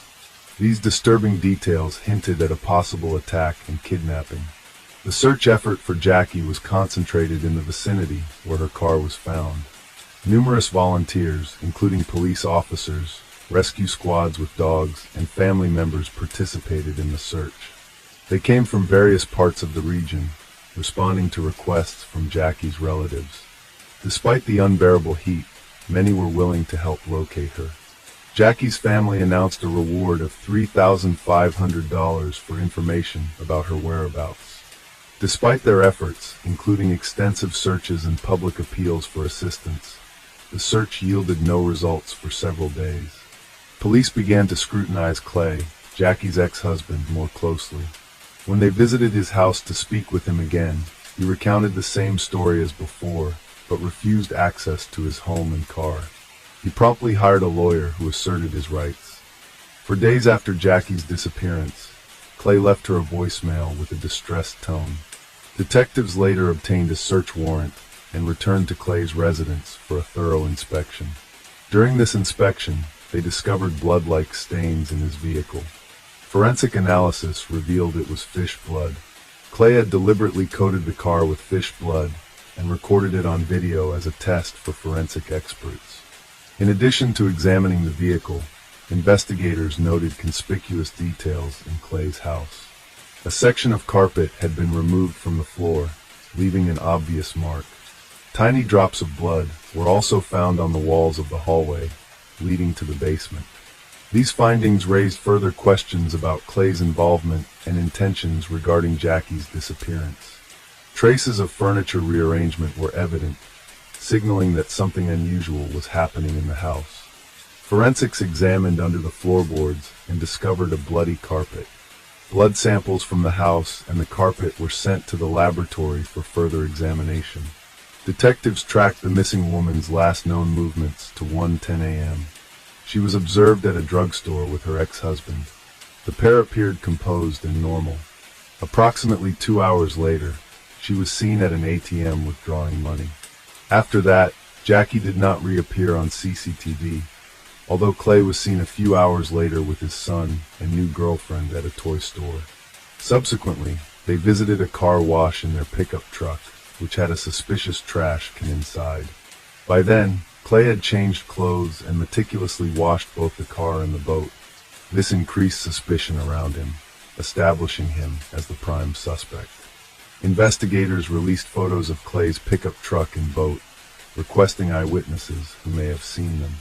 A young couple reported seeing Clay near Devil's Island on the Mississippi River in response to this request. Detectives confirmed this information through an analysis of Clay's cell phone billing records, prompting them to focus search efforts in that area. Despite numerous searches over the large terrain, nothing surfaced directly linking to the missing woman. The forensic results soon arrived, indicating that the drops of blood found in Clay's house indeed belonged to Jackie. The police then operated under the assumption that Jackie was deceased. Detectives called Clay in for questioning and attempted to procure a confession from him regarding Jackie's murder. However, Clay denied all accusations, stating that the bloodstains were remnants of an old domestic incident in his kitchen. Without physical remains or definitive proof of death, investigators lacked grounds to arrest or charge him. Despite releasing him from custody, authorities kept Clay under close surveillance and continued their investigation. Being an ex-deputy sheriff himself, Clay knew they were monitoring him closely and engaged in deceptive maneuvers to elude detection, effectively playing cat and mouse with law enforcement officials. He'd go to deserted vacant lots to mislead the investigation, while the entire neighborhood stood by and participated in the search for the missing mother of three. Clay continued to bully and taunt them. He would drive past the search party or Jackie's family, insult them, give them the middle finger, and shout that they were wasting their time and wouldn't find anything. His defiant behavior raised more suspicions and questions. Meanwhile, the missing woman's sister Cheryl fought in court for custody of the triplets. She feared the children would go to a father who was a danger. His erratic behavior backfired on him, and Cheryl got custody. This enraged him, and he began threatening his ex-wife's sister with violence, including writing about it on social media. The woman recorded these threats and contacted police. Detectives seized the opportunity and arrested Clay nearly 5 months after Jackie's disappearance. He was charged with threats to life, which he accepted, but claimed he wrote out of anger and despair at losing custody of his beloved children. Clay insisted he didn't plan anything bad against Cheryl. He viewed himself as a victim in this situation. While investigating this incident with his sister, police found out he had other charges pending against him, stealing $50,000 from a previous employer, as well as stalking a man. Detectives pressed his former co-worker, hoping Clay would confess to killing his ex-wife and lead them to her body, but it was futile. Clayton continued to deny all charges regarding Jackie's disappearance. Instead of confessing to the crime, he started claiming confidently that he knew who was behind his ex-wife's death, a man named Harry, but detectives had already checked this lead thoroughly. Harry had an ironclad alibi that eliminated him from suspicion. All evidence pointed only to Clay, yet he kept denying it. He ended up going to prison for 5 years for threatening Cheryl. While the police locked him up in jail, they continued to investigate Jackie's disappearance. The search for the missing woman continued on Devil's Island, but never yielded any results. Eventually, about 2 years after Jackie's disappearance, the cops gathered a lot of circumstantial evidence, video camera footage, blood in his house, and more. They decided to charge Clay with his ex-wife's murder, even without her body. It was a risky and desperate move because if they lost, the prosecutor's office would not be able to charge him a second time. However, the prosecutor was determined. After consulting with his accomplices, Clay concluded that it would be best for them to make a deal with the prosecution to reduce the sentence. To do so, the defendant offered to plead guilty to the murder and provide the location of the body. Jackie's family agreed to this deal because it was important to give her a decent burial. Clay led police officers to his ex-wife's body. It was in a secluded spot on a remote sandbar on the Illinois side of the Mississippi River. At first, he couldn't remember exactly which tree he had buried her under, but then admitted that he had placed a bag of fertilizer on top of her body. One of the policemen, who was an active gardener, explained that large quantities of fertilizer killed trees. They looked around and found 3 dead trees that were of interest to them. They excavated there, and under one of the trees, they did find Jackie's body wearing the same clothes she had last been seen in. The woman was identified from dental records as Jackie Waller. Finally, Jackie's loved ones recognized that she was definitely dead and found her body. Then they were able to commit her to the ground. The woman's funeral was held on her parents' golden wedding day. Cheryl told their children that their mom was gone, and she had been killed by their father. This event was a great shock to the children because they lost both their mother and father at once. The children developed a deep aversion to Clay and refused to communicate with him henceforth. As part of the agreement, Clay had to officially confess to the murder of his ex-wife and provide specific details. He explained that the initial thoughts of murder began to surface about a year before the tragic event, when Jackie announced their separation. Despite this, he tried to suppress those dark thoughts, as Jackie was the mother of his children. However, he couldn't bear the idea of her taking his children away. He warned Jackie that such actions would have dire consequences for her, but she didn't heed his warning, which he considered her fault. The night prior to the murder, Clay traveled to a secluded area on Devil's Island to dig a grave for Jackie. According to him, their divorce proceedings were generally progressing smoothly. On that particular day, after a visit to their lawyer, they had a conversation in which she suggested they engage in intimacy one last time. They then went back to his home where they talked in the kitchen. While looking for a snack in the refrigerator, Clay accidentally raised his hitting Jackie and causing her nose to bleed. This incident angered her. She stormed out into the hallway where she smeared blood on the walls and started yelling at him that he would never see his children again. At this point, Clay lost control and attacked her. He hit her in the face with his hand and then strangled her. Subsequently, he took Jackie's body out in a dumpster and buried it in the pre-dug grave. Afterward, he meticulously cleaned out both the car and house, took a shower, changed clothes as if nothing happened, and then went on to meet his new girlfriend and son at a toy store. Throughout this process, Clay claimed that everything was driven by impulse and emotion. He did not originally intend to kill Jackie. This contradicted his earlier statement claiming he had dug the grave the day before. However, if Clay did not plan to kill the woman, why would he have dug the grave beforehand? It appeared to be premeditated murder. The medical examiner found multiple skull fractures on the deceased, indicating blunt force rather than a simple beating with fists. No one believed his story. Clay, who showed no remorse for killing his ex-wife, felt jubilant at receiving only 20 years in prison for second-degree murder, with the possibility of early release. The prosecutor, however, had another strategy. Clay's testimony about digging the grave buried him further. He had dug the hole in Illinois while the murder occurred in Missouri. These actions fell under the federal law against domestic violence across state lines, and their violation allowed an additional 35 years to be added to his sentence. Clay Waller will be eligible for parole after serving 85% of his 55-year sentence. It turned out that Clay was unaware of such a law and did not foresee the consequences of his confession. Yet, his atrocities continued. Demonstrating further callousness, he wrote a book detailing Jackie's murder to profit from the tragedy. Cheryl, Jackie's sister, along with her husband, continues to raise Jackie's children with support from their elderly parents. The children have grown up remembering their mother as an exceptional person who remains forever in their hearts. They still harbor anger toward their father and deeply miss their mom. The Inman family projected an image of perfect harmony to those on the outside.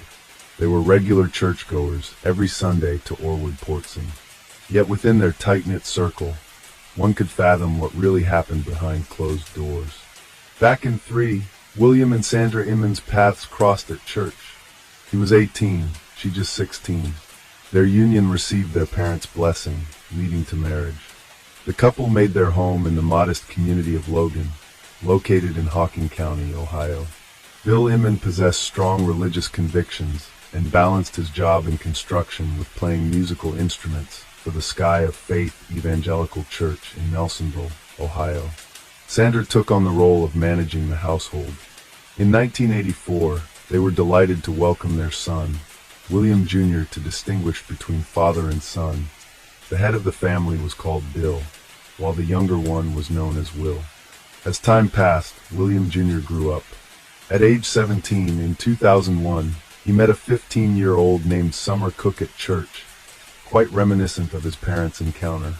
Will and Summer maintained a friendship for 3 years before getting married when Summer turned 18 in 2004. The newlyweds began their life together by residing with Will's parents in a spacious house in Logan, Ohio. In that same year, when Bill reached the age of 39, he envisioned himself as a spiritual guide. Transforming his garage into a makeshift sanctuary, he began hosting gatherings there. Despite local skepticism towards this self-declared minister's actions, his enigmatic garage started to attract neighbors first, then their friends, and more individuals seeking solace through prayer and leaving offerings. By 2005, Will and Summer were overjoyed with the birth of their son Alex. Around this time, financial strains began affecting the Inman household, since Bill's religious endeavors were not financially rewarding.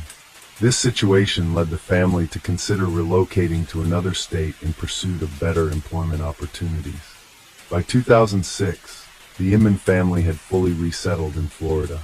Both Bill and Will promptly secured employment in hotel construction. Meanwhile, Sandra and Summer dedicated themselves to homemaking and nurturing young Alex. 2 years later, the Inmans made their way back to Ohio from Florida. By then, they had forfeited their Logan home due to an inability to reclaim it, and settled in a rental in Vinton's countryside. Starting a new chapter shortly after their relocation, in 2008, Will and Summer welcomed their second child, a daughter named Kelly. By 2010, their family grew with the arrival of another daughter, Alana. As young parents, Will and Summer often sought weekends away for relaxation and rejuvenation.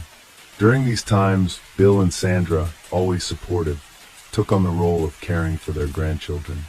The weekends were filled with joy as they cherished moments with their 3 grandchildren.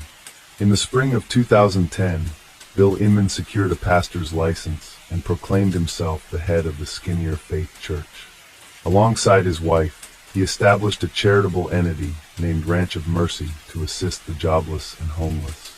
His vision was grand. He wanted a large dwelling for orphans and widows. However, financial resources were quite lacking. To address this issue, Bill conceived a lottery scheme. Each participant would purchase a ticket with proceeds earmarked for building the shelter. The grand prize was either a house or $200,000 plus 99 other significant rewards. The community became aware of this lottery through news and advertisements.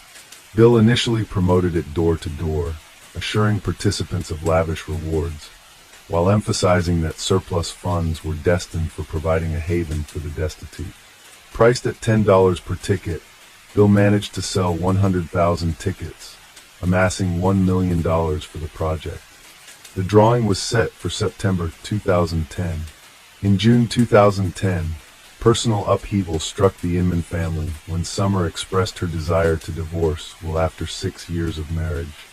This declaration came not long after she had penned a significant entry in her personal diary. "I am utterly exhausted from constantly trying to please everyone around me. Do not deserve happiness. Do I not have the right to love someone and feel that love in return? I'm uncertain if now is the appropriate time, but I feel compelled to share everything with Will. It troubles me deeply, yet he deserves to know the truth. He should be aware that I no longer wish to be with him. I need to be alone to rediscover myself and understand my current identity. At this moment, I feel like a servant, perpetually running around and obeying others' commands. I adore my children with all my heart and would never trade them for anything. However, I don't want them to grow up witnessing their mother merely following orders all the time. I'm unsure how Will might react to this revelation. There's a chance he could become angry, attempt to take the children away, or worse, resort to threats or harm. It's important for our children to see us as equals. I'm aware that Will's parents might turn against me and try to convince me to stay, but such actions won't change anything. Last night, when Will asked me what I wanted, my mind was blank. All I could think of was what I don't want. I don't want to feel unhappy and trapped any longer, but I couldn't bring myself to voice these thoughts. So instead, I sat there in silence. Every day feels like a battle. All I yearn for is rest, to cry and sleep without interruption. But finding a way out of this situation seems impossible at times. My hope is that by the time of my next journal entry, I'll have clarity on how to resolve everything. As the summer progressed, we moved forward with the divorce proceedings. Departing from the Inman residence, I took our son and both daughters along with my personal belongings. We sought refuge at my parents' home, wanting not to disrupt the children's relationship with their father or grandparents. Visits were scheduled regularly for them. 2 months following our separation in August 2010, I began a relationship with Adam Peters while also securing employment at a bank in Logan's downtown area, working in a cleaning capacity due to limited educational background. When September arrived, it marked another significant event, the Ranch of Mercy's house raffle, spearheaded by the Inman family. Although construction on the prize house was supposed to begin, both September and October passed without any progress. No raffle took place, and no explanations were given. The organization didn't seem to rush to refund participants either. By December 1st, 2010, the Inmans got a notice requiring them to leave their rented residence due to significant unpaid rent. In response, Summer and Adam went to collect her remaining belongings from the Inman home. However, they were denied entry. This led Summer to call the police, reporting that her estranged husband was intimidating her and preventing her from retrieving her possessions. When the police arrived, Will and his parents continued to block access. Will even escalated matters by threatening Adam and clashing with an officer. Consequently, Summer filed a legal complaint against Will. She reflected on their relationship, recalling how idyllic it seemed before marriage, but lamenting its drastic change afterward. Will's behavior reportedly became very controlling, affecting everything from her diet to household responsibilities, and even intimate aspects of their life. She wasn't allowed to sleep without his approval and was confined at home without access to her phone or keys. Summer revealed Will's aspirations for a large family, his interest in polygamy, and his activities on related websites, including posting inappropriate images. She also disclosed threats he made if she pursued divorce and mentioned how her cats mysteriously disappeared. Will attributed their disappearance nonchalantly to them escaping through an open window. Following Summer's allegations, Will provided his version of events. He justified taking Summer's phone and keys by suggesting he suspected her of infidelity. Regarding the cats, he said that due to their wild behavior and damage caused to furniture and family members, he relocated them to a shelter. As a result of these conflicts and accusations, Will was subjected to a restraining order, preventing him from approaching Summer, and faced penalties and probation amidst further investigations. A fierce battle for custody emerged between the families. The Inmans filed police report against Adam Peters, labeling him a potential threat to the safety of Alex, Kelly, and Alana. Tragically, Summer's life took a dark turn. On the night March 22, 2011, Summer Mann, just 25 years old, was finishing her shift at the bank. She wrapped up her cleaning duties after the office had closed. Around 11 p.m., she stepped outside to dispose of the trash. Summer had texted her to meet her after work, but he didn't find her by 11:30 p.m. Worried, Adam arrived at the bank and began his search. He discovered her personal items scattered near a dumpster in an alley, her phone, keys, and a music player still playing with headphones nearby in the grass. Her jacket lay there too. Alarmed, Adam immediately contacted Summer's parents to inform them of her disappearance, and stressed the need to alert the police swiftly.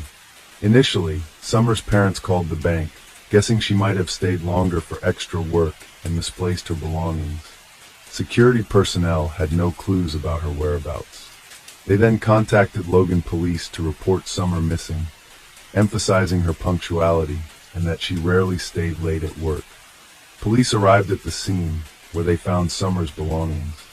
They heard accounts from 3 eyewitnesses who saw her abduction about an hour earlier.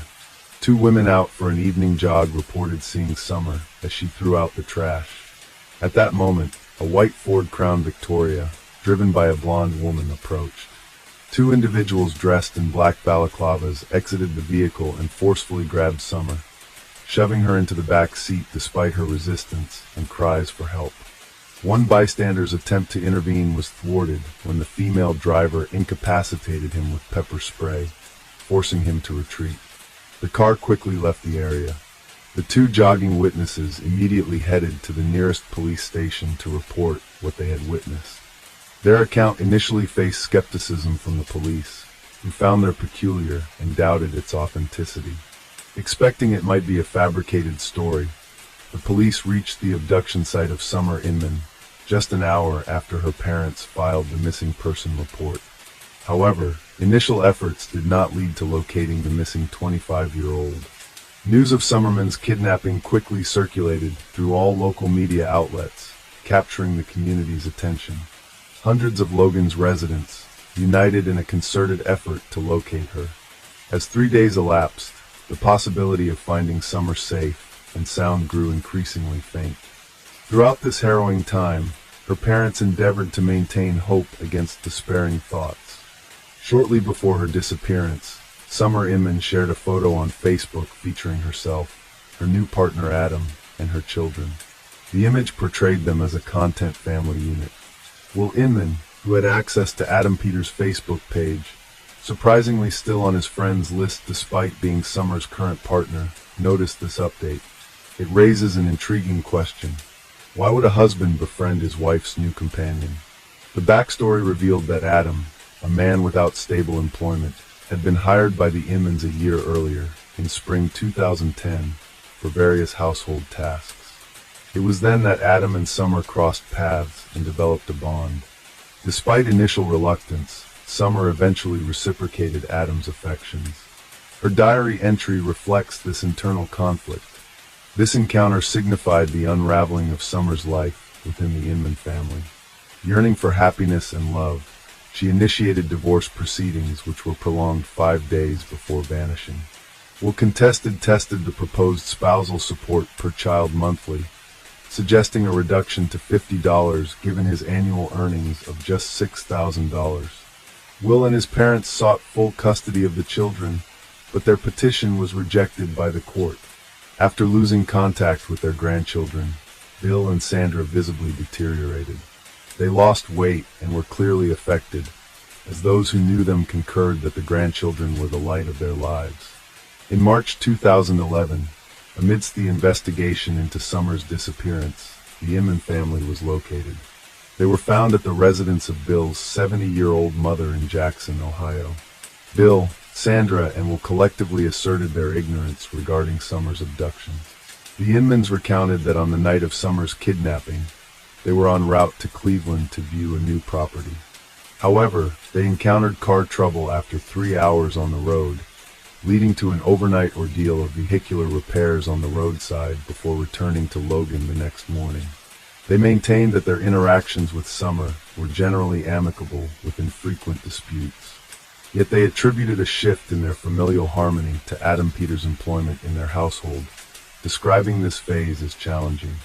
The trio consistently portrayed Adam as a negative influence, alleging he was the catalyst for the disintegration of their previously harmonious and tightly knit family.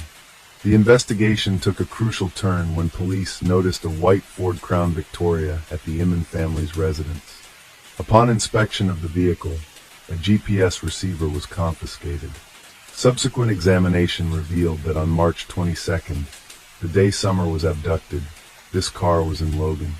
The GPS was deactivated at 5:30 p.m. that evening and reactivated the next morning again in Logan, contradicting the Inman's claim of traveling to Cleveland. Phone records further corroborated that all 3 family members were in Logan on both March 22nd and 23rd. Additional inquiries revealed that on the morning of March 23rd, around 7:30 a.m., the Inmans were at a car wash engaging in a thorough interior cleaning of the vehicle. Bill, Sandra, and Will were all present, but Summer was notably absent following this event. They visited an auto shop in Cleveland for a tire change. While there, a shop employee noticed something odd. Bill was choosing to replace nearly new tires with used ones, simply because he didn't like his current set changed. There was also evidence that the Inmans attempted to modify the car's appearance. Notably, Bill had removed a police spotlight that had previously been mounted on the driver's side door next to the mirror. Bill, Sandra, and Will Inman were apprehended and brought in for interrogation. Prior to their arrest, Bill assured his elderly mother of their innocence, attributing the situation to a test from the devil. Throughout the questioning, they consistently claimed they were unaware of Summer Inman's abduction and didn't know who the kidnapper was. However, after several hours and faced with the possibility of capital punishment if convicted, Sandra Inman's resolve faltered. Eventually, she disclosed the truth. Sandra confessed that they were responsible for Summer's abduction on the night of March 22nd. She detailed how Bill and Will had disguised themselves in black masks. Sandra admitted that her initial plan was merely to abduct and intimidate Summer. However, events took an unexpected and tragic turn. According to Sandra's confession, when Summer was forcibly placed in the car's back seat, Will restrained her with plastic ties around her neck, hands, and feet, intending merely to frighten her into granting him access to their children. As the situation escalated, Will realized that Summer was on the brink of unconsciousness. He panicked and desperately searched for a knife to release her, shouting frantically to his mother. Sandra maintained that their objective was never to take Summer's life. They merely sought a resolution to their custody dispute and hoped to ensure regular visits with their grandchildren. On March 29, 2011, a week after the kidnapping, Sandra Inman disclosed the location of the body. Summer's remains were found in a septic tank on the grounds of Skinnier Faith Church near Nelsonville, about 30 kilometers from her workplace. Bill Inman had been involved in the church's construction. This place held personal significance for him and Sandra, as it was where they had married 28 years earlier. The Inmans were regulars at this church, Bill participated in its musical ensemble. Police uncovered the well by removing a concrete slab and unscrewing 6 bolts from the metal lid. When they opened it, they immediately saw Summer's legs. She had been thrown headfirst into the septic tank, still wearing her work attire. Her black t-shirt bore an ironic inscription, "I don't have anger issues, I have issues with idiots." A forensic examination confirmed that Summer had succumbed to strangulation. Apart from marks on her neck, hands and legs indicating she'd been restrained, no other injuries were found on her body. This highlighted strangulation as the cause of her tragic demise. Sandra revealed that she originally planned to dispose of the body in a river, but reconsidered and decided it would be safer to conceal it in the well near the church. She believed this location would ensure it remained undiscovered for a long time. Sandra admitted to feeling deep shame for her actions and their irreversible consequences. During the subsequent trial, 49-year-old Bill Inman and 28-year-old Will Inman did not take any responsibility for Summer's death. Throughout the proceedings, they stayed mostly silent, showing no visible emotions and avoiding eye contact with Summer's grieving parents. Sandra Inman, at 47 years old, stood out as the only family member who accepted responsibility for her part in the tragic events. She maintained that the plan to intimidate Summer was entirely her own idea. In a deeply emotional moment before sentencing, Sandra, overcome with tears, faced Summer's parents and begged for their forgiveness. Her speech, though broken by sobs and a quivering voice, clearly expressed remorse. Sandra admitted she saw Summer as a daughter and regretted her catastrophic decision. In 2012, the verdict was handed down. All 3 members of the Inman family were convicted. Bill and Will Inman received life sentences without the possibility of parole. Sandra Inman also got a life sentence, but with eligibility for parole after serving 15 years. However, among friends and church members familiar with the family's dynamics, doubts arose about Sandra being the mastermind behind the crime. It was commonly known that Bill had a dominant role in the family and usually made final decisions on all matters. Will, on his part, was seen as a pampered child whose desires were always met by his parents. Those close to the family speculated that Sandra's confession might have been a strategic move to reduce legal consequences for her husband and son. Currently, Alex and Alana are being raised by Summer's family. For quite some time, it was hard to explain to these grandchildren where their mother, father, grandmother, and grandfather had gone. In 2013, Jessica Herringer, a 25-year-old woman, disappeared under circumstances from her workplace. The search for her kidnapper spanned several years, during which numerous other women were affected. When the authorities finally apprehended the culprit by chance, they uncovered deeply disturbing details about him. Jessica Herringer was born on July 16, 1987, and resided in Norton Shores, Michigan. She grew up in a modest family with a sister. At 22, Jessica became a mother to a son named Zine, fathered by her long-term partner Dakota Quayle Dyer. They were still together in 2013, living in a leased home. At the age of 25, Jessica worked at an Exxon gas station in Norton Shores, located near Lake Michigan. Known for her warm and friendly nature as a manager, she often received praise from customers. To support her cherished 3-year-old son, she frequently took on extra hours. Jessica's diary highlighted her ambitions to learn and advance. She aspired to pursue college studies in accounting, but financial constraints hindered this goal. Dakota was unable to fully support their family, leading to frequent disputes and turmoil in their relationship. The couple was engaged, yet their marriage faced repeated delays due to various factors. On the evening of April 26, 2013, Jessica Herringer was carrying out her regular duties at the Exxon gas station. Her day began with a visit to a nearby store around 3 p.m., followed by a drive to her workplace. She arrived at the gas station around 4:35 p.m., parked her car and started her night shift, which was supposed to end at 11:30 p.m. Jessica was the sole employee on duty that night. At 11:14 p.m., a customer called emergency services, reporting his experience at the Exxon station. He had entered the store to pay for his gas and cash, but found it unattended. He informed the dispatcher, "I'm not sure what's going on, but there's no one at the station. The door is open and unlocked. Lights are still on, but there's no one to take my payment. There are just my car and another vehicle outside.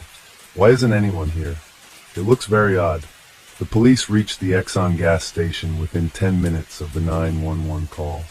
During their inspection of the premises, both inside and outside, they found no evidence of a struggle. Everything seemed orderly. Jessica's coat was in the back room, along with her purse containing $400, car and house keys. A solitary drop of blood, later identified as Jessica's, was discovered near the storage area's back door. Additionally, a cap from a Walther P-22 semi-automatic pistol's laser sight and 2 batteries, likely for a watch, were found on the floor. The gas station's cash register remained undisturbed with all the money intact. The last recorded transaction was at 10:52 p.m. for a lighter. The facility lacked interior surveillance cameras. Positioned next to the cash register was Jessica's pack of cigarettes, suggesting she had briefly left her station with the intention of returning soon. Her locked car was parked outside, but Jessica was nowhere to be seen. She had inexplicably disappeared. Upon discovering the station unattended, police reached out to the gas station's owner, informing them of the situation. The owner subsequently contacted another manager living close by, requesting her to secure the premises. Additionally, the police notified Jessica's family of her disappearance. Her parents sought clues to her whereabouts and called her friends. One friend recalled being at the gas station between 8 and 9 p.m. that day, noting that all appeared normal then. Shortly after, a fellow employee arrived to lock up the station. This colleague recounted that around 11 p.m., she and her boyfriend had driven by the station on a motorcycle. They spotted a silver Chrysler Town and Country minivan parked near the rear service door, with its back door open. Suspecting Jessica might be involved in theft from the station, they paused to observe further developments. The manager observed a young man with disheveled wavy hair near the minivan, dressed in an orange sweatshirt. She saw him repeatedly open and close the vehicle's rear door before he finally drove off. Police reviewing surveillance footage from surrounding buildings located a video showing a silver Chrysler passing by Exxon gas station at 11:02 p.m. A store employee nearby also spoke to the police, mentioning that he had seen the man in the minivan conversing with Jessica Christian. The employee initially thought the stranger was merely flirting with Jessica, given her attractiveness. He noted Jessica standing outside while the man questioned why she wasn't inside. Both Christian and Jessica's colleague, who had spotted the man by the minivan, contributed to creating a composite sketch of the unidentified individual. He was depicted as a light-complexioned young male with dark wavy hair, a stocky build, and approximately 1.82 m in height. The sketch was released 3 days following Jessica's disappearance. Despite numerous calls received by police in response, no significant leads emerged from the information provided. The prevalence of the silver Chrysler minivan in the United States posed a considerable obstacle in the investigation. In Michigan alone, there were approximately 15,000 vehicles of this kind registered. Identifying the specific driver of the minivan linked to Jessica Hinger's disappearance became a daunting challenge, given the vast number of identical models. Initially, Jessica's boyfriend Dakota Quayle D was a suspect in her disappearance. He acknowledged their frequent arguments, but denied ever physically harming her. Dakota actively cooperated with the investigation, informing police that he was at home with their 3-year-old son on the night Jessica vanished. Without access to a car, he couldn't have traveled to her workplace, and his phone records, once verified by detectives, confirmed his presence at home that evening. This led to his exclusion from the suspect list. The investigation revealed that Jessica had numerous admirers due to her amiable and outgoing personality, which sometimes led to misunderstandings. One such admirer was Jess Ammerman, a 37-year-old married plumber. He visited Jessica at the gas station around 9:30 p.m. on the day she disappeared and confessed his love and willingness to divorce his wife for her. However, Jessica rebuffed his advances. Jess then left the station and called his wife. They spoke for about 50 minutes before he returned home. Following his interrogation, a polygraph test, and an interview with his wife, Jess Ammerman was also eliminated as a suspect. Rob Fallett, the brother of the Exxon gas station's manager, subsequently emerged as another individual involved in this case, though context-wise specifics about Rob's involvement were not provided. Identified as the next suspect, he mentioned visiting the gas station around 9 p.m. on the day Jessica disappeared. Upon greeting her, he noticed she seemed downcast. Asking about her mood, Jessica confided in having family troubles. Rob suggested she could stay with him, but she declined. After a short while at the station and making a purchase, Rob left for a night fishing trip at the lake. Detectives checked Rob's phone records for that evening, which corroborated his account of leaving the gas station for fishing. Consequently, Rob Fallett was eliminated from the suspect list. Search and rescue operations for Jessica Herringer were launched using helicopters, expertly trained canines, and extensive searches of residential and commercial properties, woods, and Lake Michigan. Despite these exhaustive efforts, no leads were found, leading to an impasse in the case. Nearly a year later, in February 2014, a similar event occurred in Michigan. A small blonde, bespectacled woman was assaulted by a man while returning home late at night. She was kidnapped, taken to his apartment, and attacked. Despite threats to her life, she was released after several hours. The perpetrator was identified as 42-year-old Brad Mason.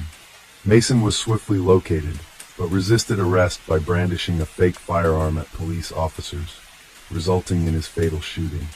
Mason had a history of criminal activity, including a 2004 kidnapping conviction and a 2011 arrest for indecent exposure. In 2014, he resided in a dormitory opposite the Exxon gas station where Jessica worked.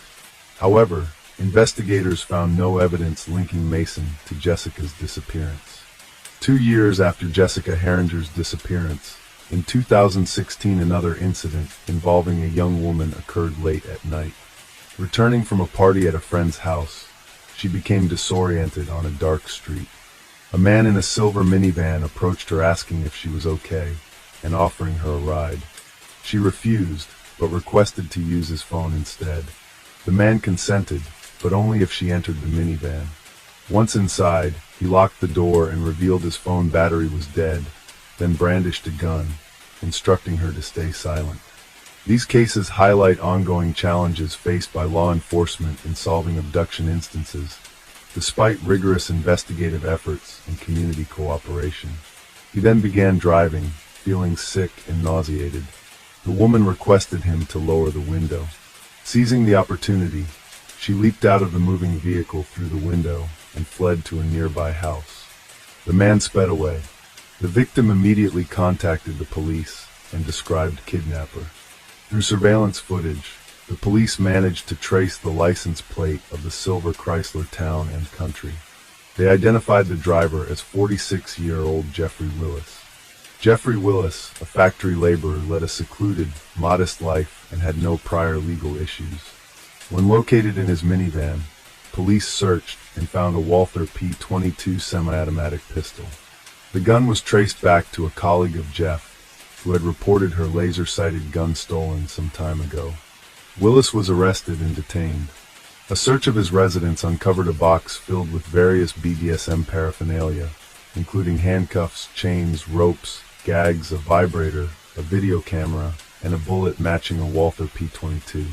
The box also contained insulin syringes with an unidentified liquid, sedatives, Viagra, lubricant, disposable gloves, and a diagram of a woman's anatomy with marked injection sites. On his computer were numerous videos depicting appalling kidnapping scenes with young women as victims.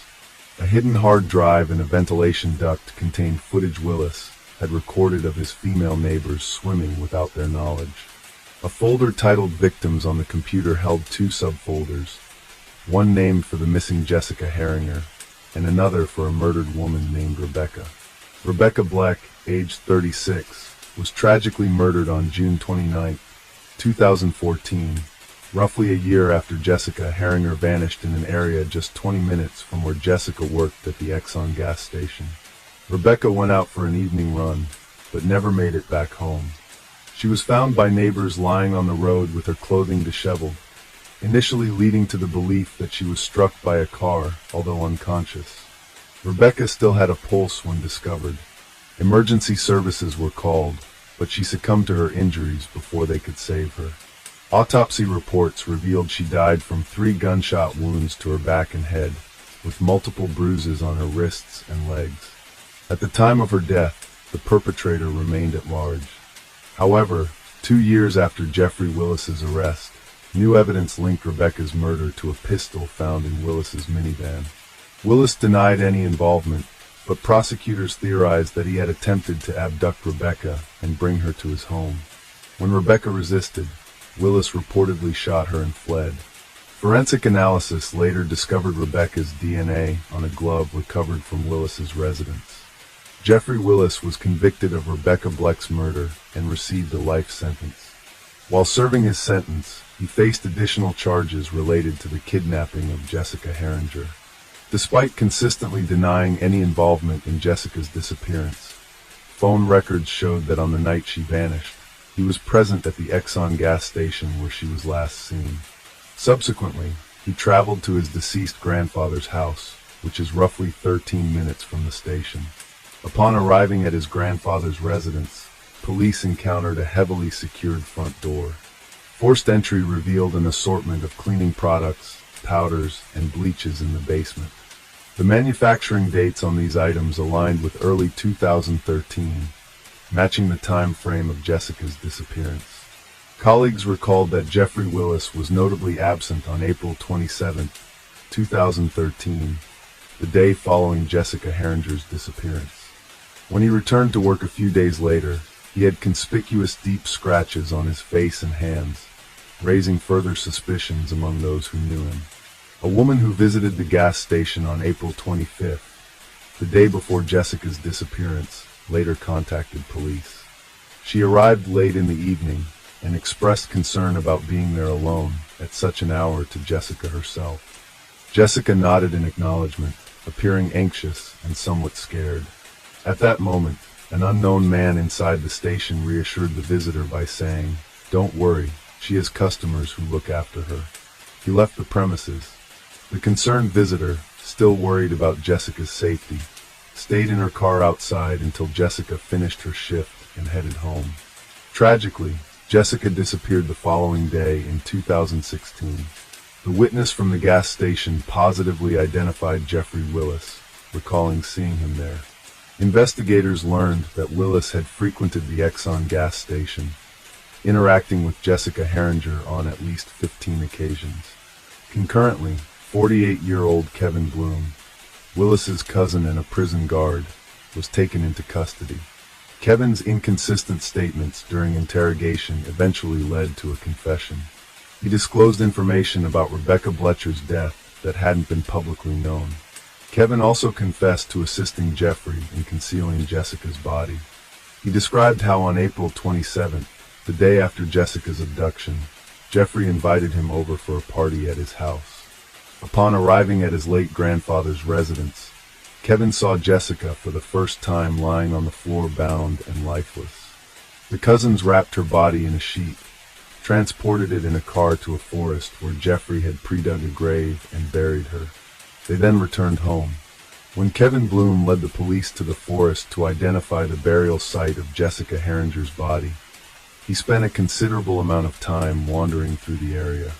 Despite his efforts, he was unable to pinpoint the precise location where they had buried the body. The trial of Jeffrey Willis commenced despite Jessica Herringer's body not being found either alive or deceased. The prosecution presented substantial evidence to charge Willis with her kidnapping and murder. Their case posited that Willis had been stalking Jessica for an extended period. On the night of April 26, 2013, he allegedly parked his vehicle near the service entrance of the gas station. Entering the premises, he is said to have struck Jessica on the head with his gun. During this assault, It's reported that the cover of the gun's laser sight fell off and Jessica's blood was spilled on the floor. Willis then purportedly dragged Jessica out through the service exit and placed her in the back seat of his car. He transported her to his late grandfather's house, where he committed his most horrific acts. Forensic computer analysis revealed that Jeffrey Willis stored photographs and news articles about the search for Jessica on his computer. Following the investigation's progress, it was discovered Willis used a password displayed on the screen consisting of Jessica's initials and the date April 27, 2013, presumed to be the day she died. Willis consistently denied his guilt, insisting he was at home on the night of her kidnapping. His lawyers argued that there was no direct evidence linking him to the case. No DNA belonging to Jessica was found in Willis's house or car. The defense team suggested that her disappearance might be linked to illegal drug trafficking, since Dakota had mentioned Jessica developed a serious substance abuse problem. Despite these arguments, Jeffrey Willis was convicted of murdering Jessica Herringer and received a life sentence without parole. Throughout the trial, he displayed neither remorse nor empathy. His cousin, Kevin Bloom, was found guilty of assisting in disposing of Jessica's body. Kevin received a sentence of 2 years in prison and 5 years probation. Suspension from his role in the prison system was yet another blow to Jeffrey Willis. Years after his conviction, the narrative around him took a startling twist. He became a suspect in an older, unresolved case. On October 17, 1996, in Fruitport, Michigan, Angela Thorbug, a young woman, was found dead. Her remained at large. Ed Willis, who graduated from the same high school as Angela in 1988, found himself linked to her 1996 murder. In that year, 28-year-old Willis worked as a janitor at his alma mater. Concerns were raised when the principal noticed his excessive time spent in the computer lab during work hours. A check on his computer activities was initiated by the principal. Although the findings remain undisclosed, Willis was asked to resign immediately following the review. The investigation into Angela's murder continues to be shrouded in secrecy. A decade has passed since Jessica Herringer's disappearance, and her remains are still undiscovered. This tragedy sparked a legal battle over the custody of her son, Zahn, between Jessica's sister and Dakota, her partner. Ultimately, Jessica's biological family is raising Zahn. In addition to custody disputes, Jessica's parents have been key advocates for legislative changes following their daughter's disappearance. Their efforts led to the enactment of a law mandating gas stations operating at night to install surveillance cameras. The goal is to prevent similar incidents in the future. Humans are inherently doubtful and covetous beings. When confronted with perfection, their instinct is to seek out imperfections. In the absence of any, they often endeavor to fabricate them. The calamity to be recounted today was observed by a vast audience, yet no one was able to assist the seemingly flawless girl, who as a result became handicapped. Tsinghua University, often referred to as the Chinese Harvard, was hosting a distinguished performance in partnership with the Beijing Symphony Orchestra. This event held significant prominence. Gracefully attired pairs made their entrance into the majestic theater. Men in impeccably cut black suits adorned with gleaming cufflinks, and women in stunning full-length gowns clutching petite handbags. They exchanged smiles and engaged in polite conversations. As they proceeded to their seats, Tsinghua University students poised to showcase their talent that evening faced immense pressure. One student, Zhu Ling, was confronting an especially daunting challenge. She was about to deliver a 6-minute solo, poised to be the defining 6 minutes of her life. The audience potentially included professors, prospective future employers, and benefactors, all key figures for her career prospects, heightening the stakes. Any error or mishap was not an option. She needed to captivate them and leave a lasting impression with her performance. Her goal was to immerse herself in the rhythm and embody the essence of the ancient Chinese musical instrument, the jichuan. Revered as the instrument of the wise and favored by literati and intellectuals, those who mastered it were invariably seen as genial and perceptive. The jichuan, a symbol of prestige, boasts a rich history. One of these venerable instruments from the Song dynasty fetched $22 million, ranking it among the most valuable. To soothe Ling's nerves, numerous friends positioned themselves near the stage, their anxiety nearly matching hers, having witnessed all she had endured over the past 2 months. For this moment, Zhu Lingling's entire existence up to now had been devoted to these 6 minutes. She had almost jeopardized her well-being for this event. Her nerves were so frayed that in 3 days preceding her solo, she scarcely consumed any food. Stress-induced stomach pains plagued her, and sleep was elusive, making it hard for her to keep her eyes. Her vision began to blur. Finally, Zhu Lingling ascended the stage, greeted the audience with a bow, sat down, and commenced playing the guqin. In those initial moments, her friends held their breath. But soon the tension eased, and they found themselves enveloped in the music. Zhu Lingling's stage presence that evening betrayed no sign of her nerves.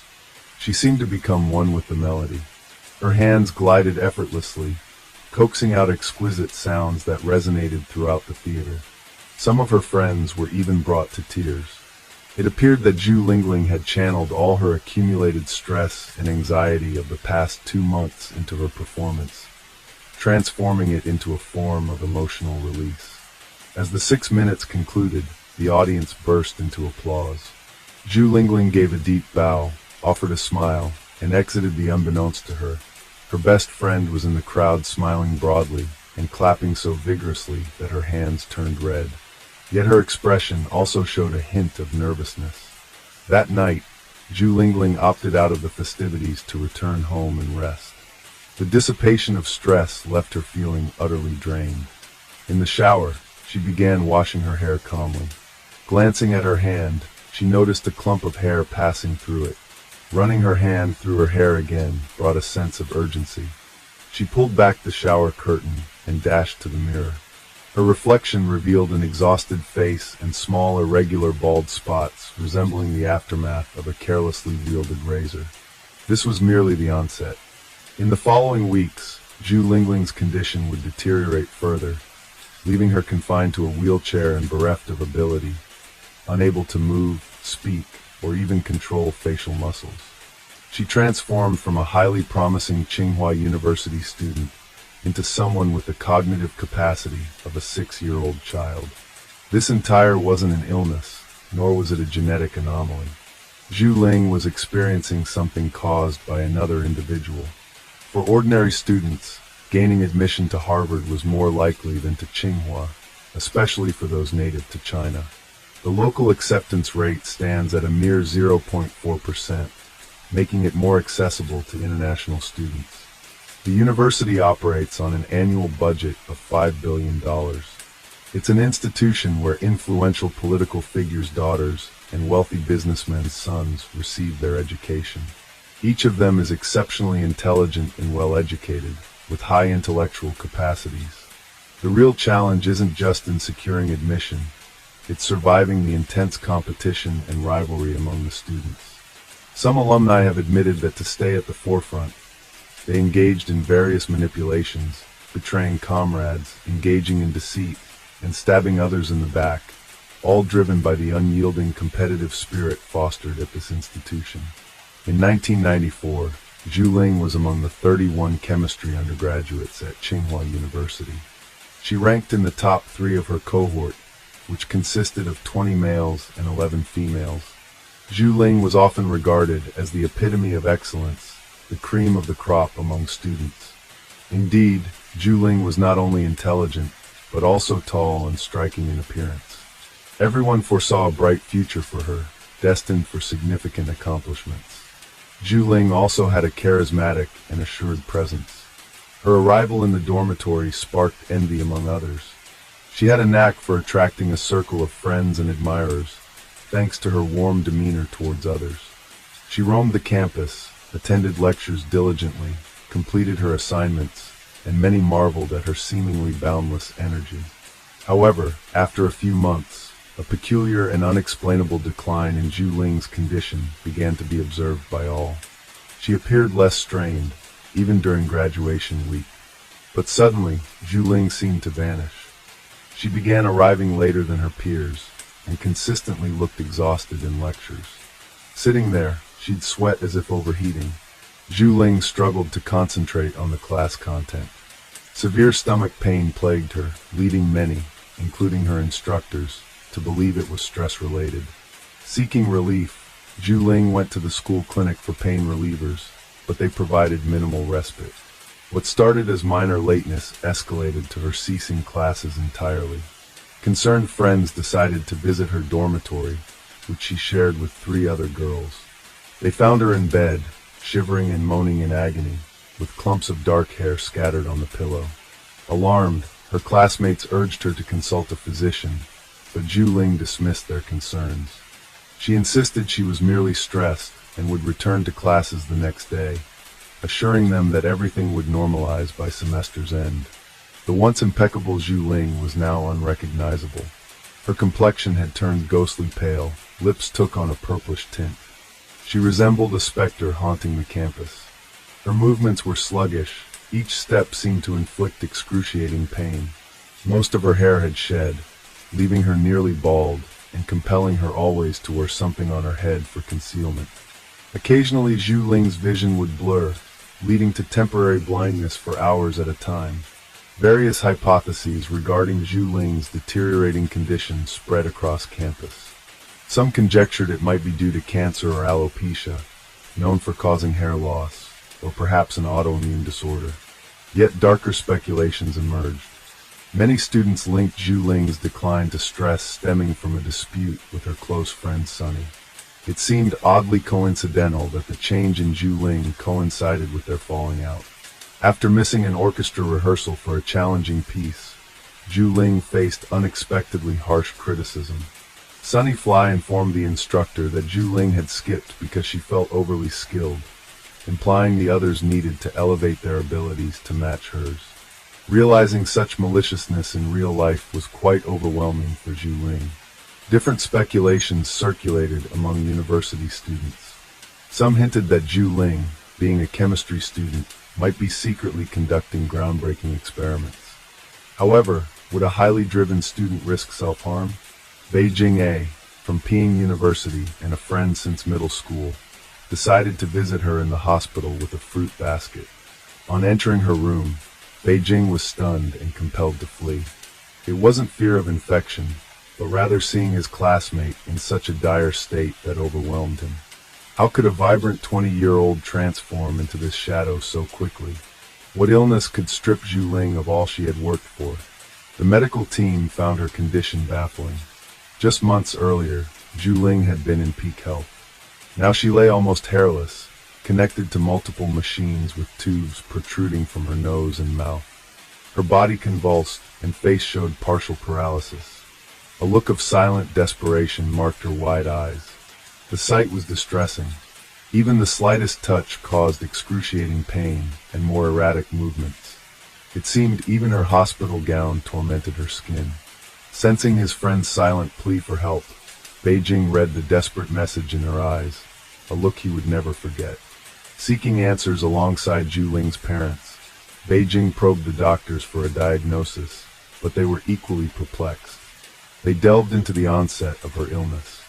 Initially, about a month or 2 earlier, Zhu Ling experienced stomach aches resembling spasms which came and went unpredictably within a week. The pain intensified to the point that it forced her to bend over in agony. Often, she would lay on the ground curled up in a fetal position. Initially, her remedy involved consuming large amounts of Chinese herbal tea. Yet, the pain escalated, eventually causing her to lose consciousness. Zhu Ling, burdened by her demanding university schedule, delayed seeking medical attention, hoping the symptoms would subside. Then, her vision began failing intermittently, first blurring and then completely vanishing for hours. Subsequently, her hair started falling out, an especially traumatic symptom for any young woman. The situation deteriorated further, leading to her hospitalization just days before Christmas. It was her first time in hospital care. During that month, her parents remained steadfast by her side as she received treatment. The medical team tested her for arsenic and mercury poisoning. However, the results showed nothing abnormal. Intriguingly, a doctor from a different hospital recalled a similar poisoning case from the 1960s and suggested the possibility of thallium poisoning. However, Zhu Lingling denied any exposure to thallium in her studies. The hospital then reached out to Tsinghua University to investigate which chemical substances Zhu Lingling might have encountered in her capacity as a chemistry student. Despite this inquiry, her medical records revealed no exposure to chemicals that could trigger such symptoms. This left her condition an enigma to the medical staff. Remarkably, after a month, Zhu Lingling's health appeared to improve, and she requested permission to resume her studies. She was eager to sit for exams and anxious not to waste the entire semester. Her parents were adamantly opposed to her returning to university, fearing that stress was the underlying cause of illness. Yet Zhu Lingling feigned significant recovery and went back to classes in February.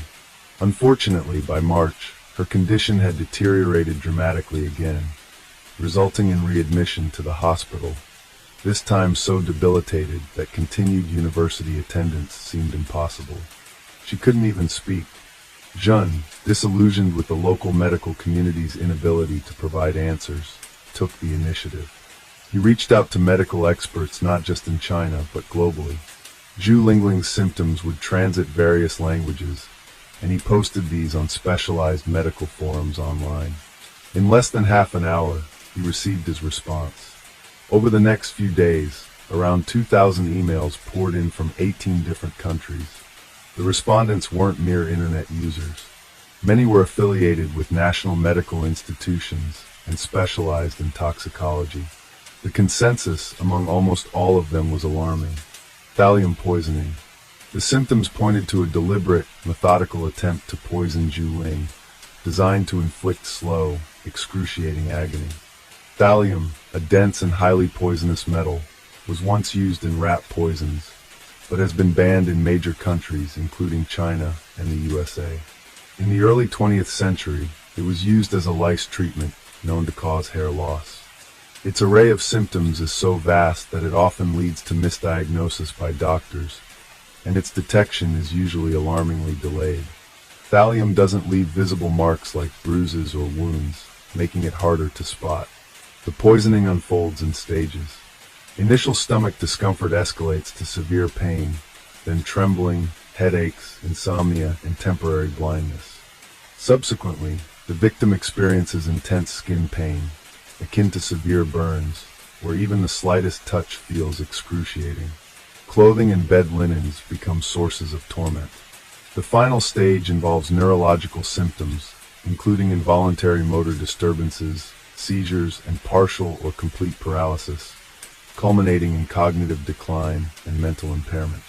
Tragically, in Zhu Ling's case, this meant a regression from a top student at China's most prestigious university to possessing the mental capacities of a 6-year-old child. VG Zhen, in collaboration with Zhu Ling's parents, sifted through the multitude of emails and promptly conveyed their findings to Zhu Ling's team. Yet the doctors were skeptical of the diagnosis posited by online contributors.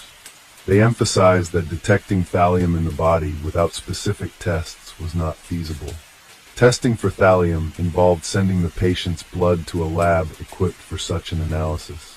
Moreover, they pointed out that thallium is a rare, tightly controlled substance, not easily obtainable.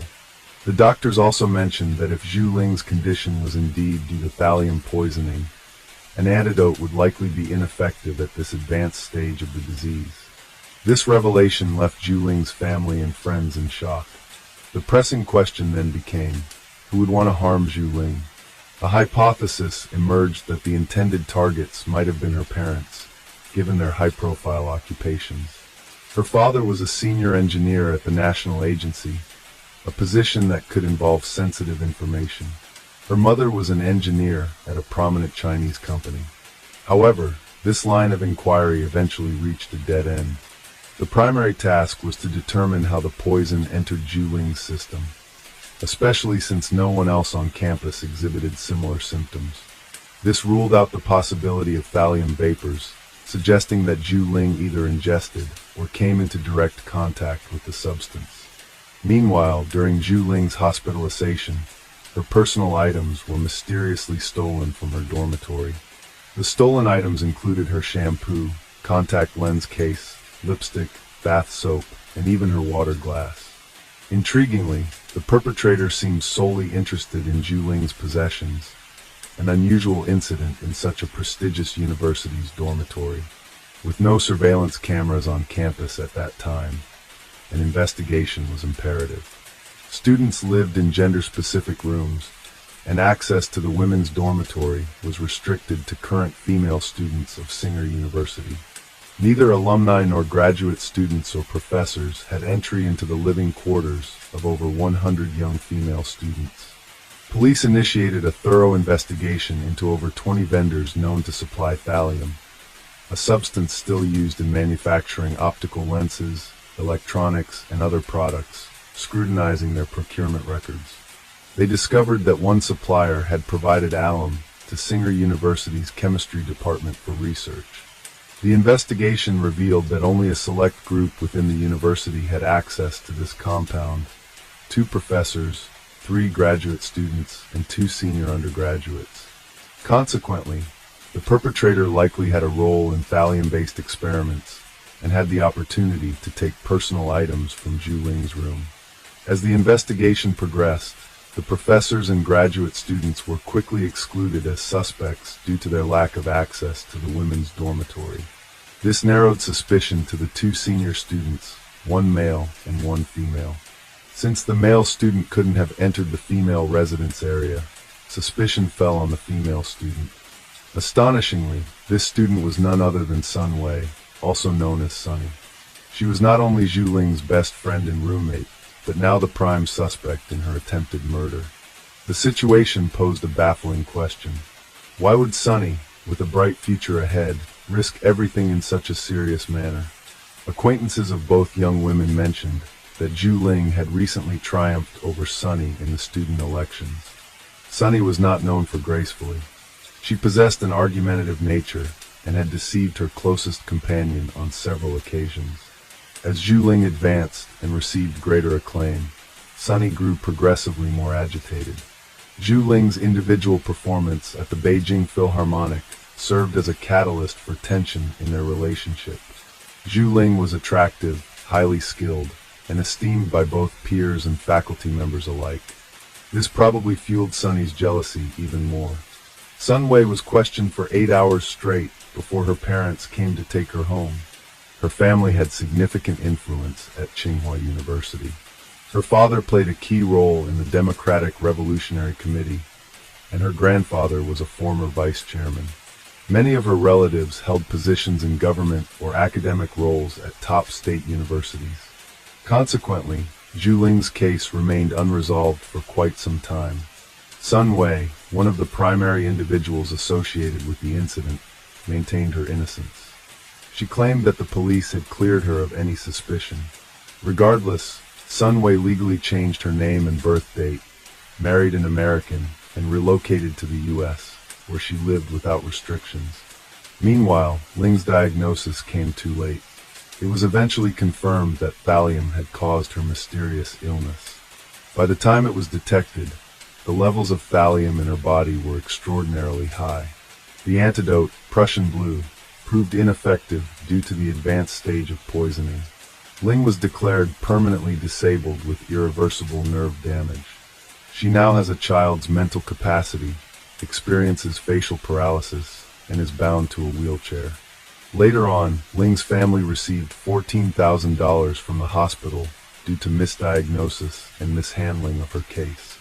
The closure of the case by the police occurred quietly, without notifying Ling's family, which only added to their tragedy and suspicions.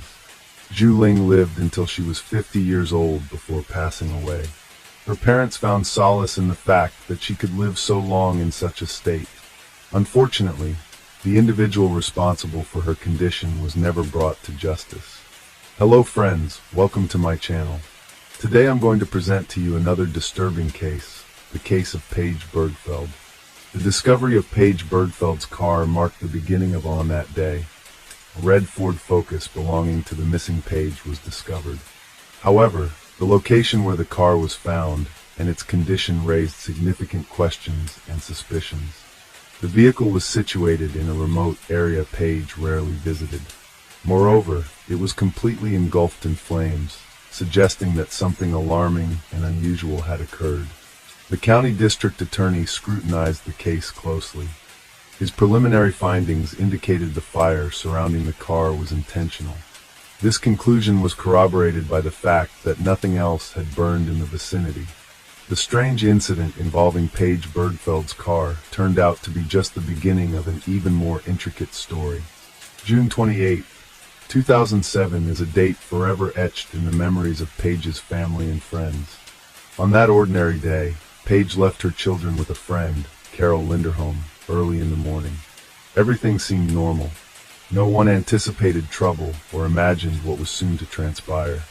Paige, a responsible mother, always called or came to pick up her children on time.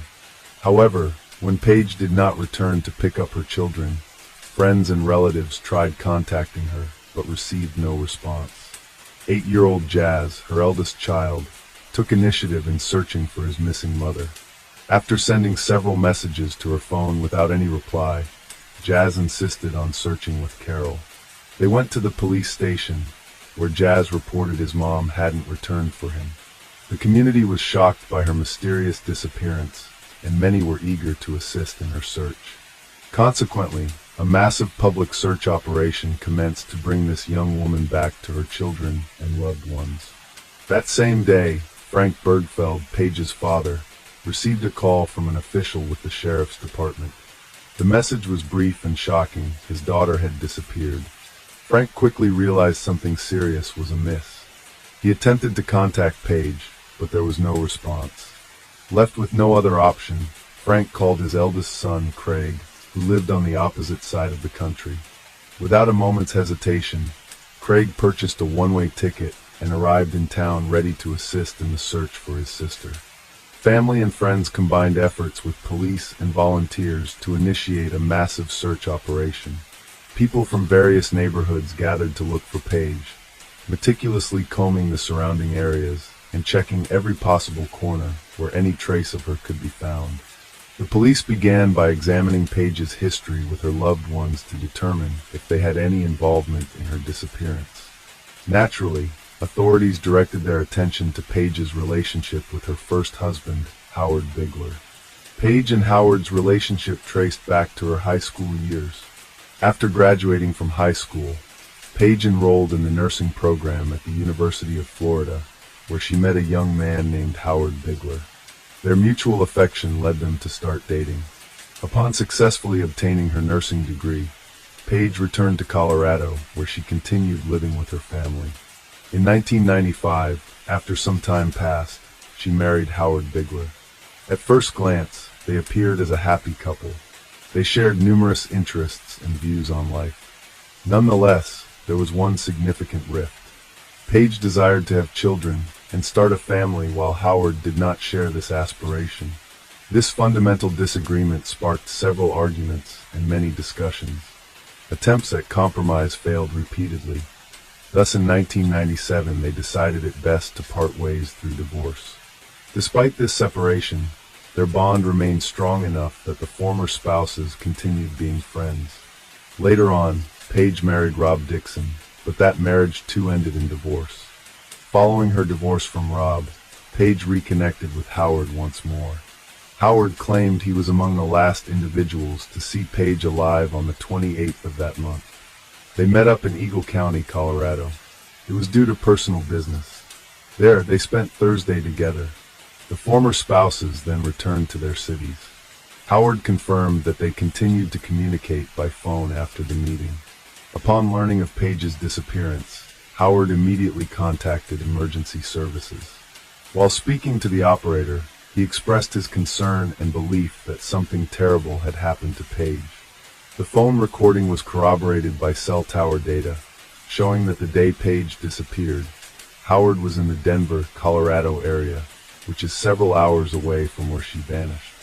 This gave police officers reason to remove Howard from the list of suspects. Police began to examine Paige's relationship with her second husband, Rob Dixon, and quickly uncovered many events that raised questions and warranted further investigation. It turned out that during their marriage, Paige had reported Rob to the police twice for harassment. After her divorce from her first husband, Paige took a job at a strip club in Denver, where she met Rob Dixon. The man was wealthy and had inherited a large fortune through his family's business. Having fallen in love with each other, Paige and Rob did not hesitate and entered into marriage in 1998. The family settled in a luxurious home in Colorado, where Paige fulfilled her dream of becoming a mother. A few years later, the couple had 3 children, who became the most important thing in her life. The first years of marriage seemed happy as Paige and Rob were immersed in a world of luxury, leading a well-to-do lifestyle. However, and quite suddenly, things began to fall apart due to financial difficulties Rob faced. Some of his family's businesses had serious problems, and as a result, the economic situation in the family deteriorated so much that Rob was forced to file for bankruptcy. The financial collapse led to a profound family crisis. By 2004, tensions had escalated so that Paige contacted emergency services twice. The first time, she reported that Rob had threatened to kill her and their children, but the time the police arrived, both claimed to have resolved their issues on their own. A year later, another incident occurred that was markedly different. Paige reported Rob for assault, claiming he hit her while she was holding their youngest child. This time, Rob was arrested and charged with third-degree assault. He eventually pleaded guilty to 1 count of molestation, but the trial was dismissed and Rob avoided jail time. The relationship between husband and wife continued deteriorating, leading them to separate. Rob subsequently moved to Pennsylvania. Investigators interviewed him to establish his alibi for the day Paige disappeared. Rob asserted he was at home and could not have harmed Paige. Despite the separation, Rob joined the search effort and was very active in trying to find Paige. Investigating officers left no stone unturned in their quest to uncover clues that might unravel this mysterious case and locate the missing mother. One of the initial steps involved a meticulous examination of Paige's car. Since arson is often used to destroy potential evidence, experts thoroughly inspected the vehicle and discovered valuable information. For instance, the driver's seat had been pushed back as far as it would go, suggesting that a tall man had driven it last. Given Paige's shorter stature, she couldn't have reached the pedals from that position. In addition, they found Paige's notebook in the trunk of the car, with several pages torn out, covering June 26th through June 29th. A few days after a burning car was discovered, a driver stopped on a highway southeast of town due to tire problems. A nearby checkbook caught his eye. He promptly reported it to the authorities. As they investigated that section of the road, they also found medical records, insurance cards, and other items belonging to Paige. Sergeant Weiler noticed that several pages from the checkbook had been torn out, and the items were scattered over a considerable distance. Most significantly, a business card found at the scene became key to revisiting the investigation. It was revealed that Paige led a secret life unknown to her loved ones. The business card indicated she worked to carry. This discovery challenged all previous assumptions about Paige Burkfeldt's disappearance. From that point forward, police officers faced previously unimaginable circumstances.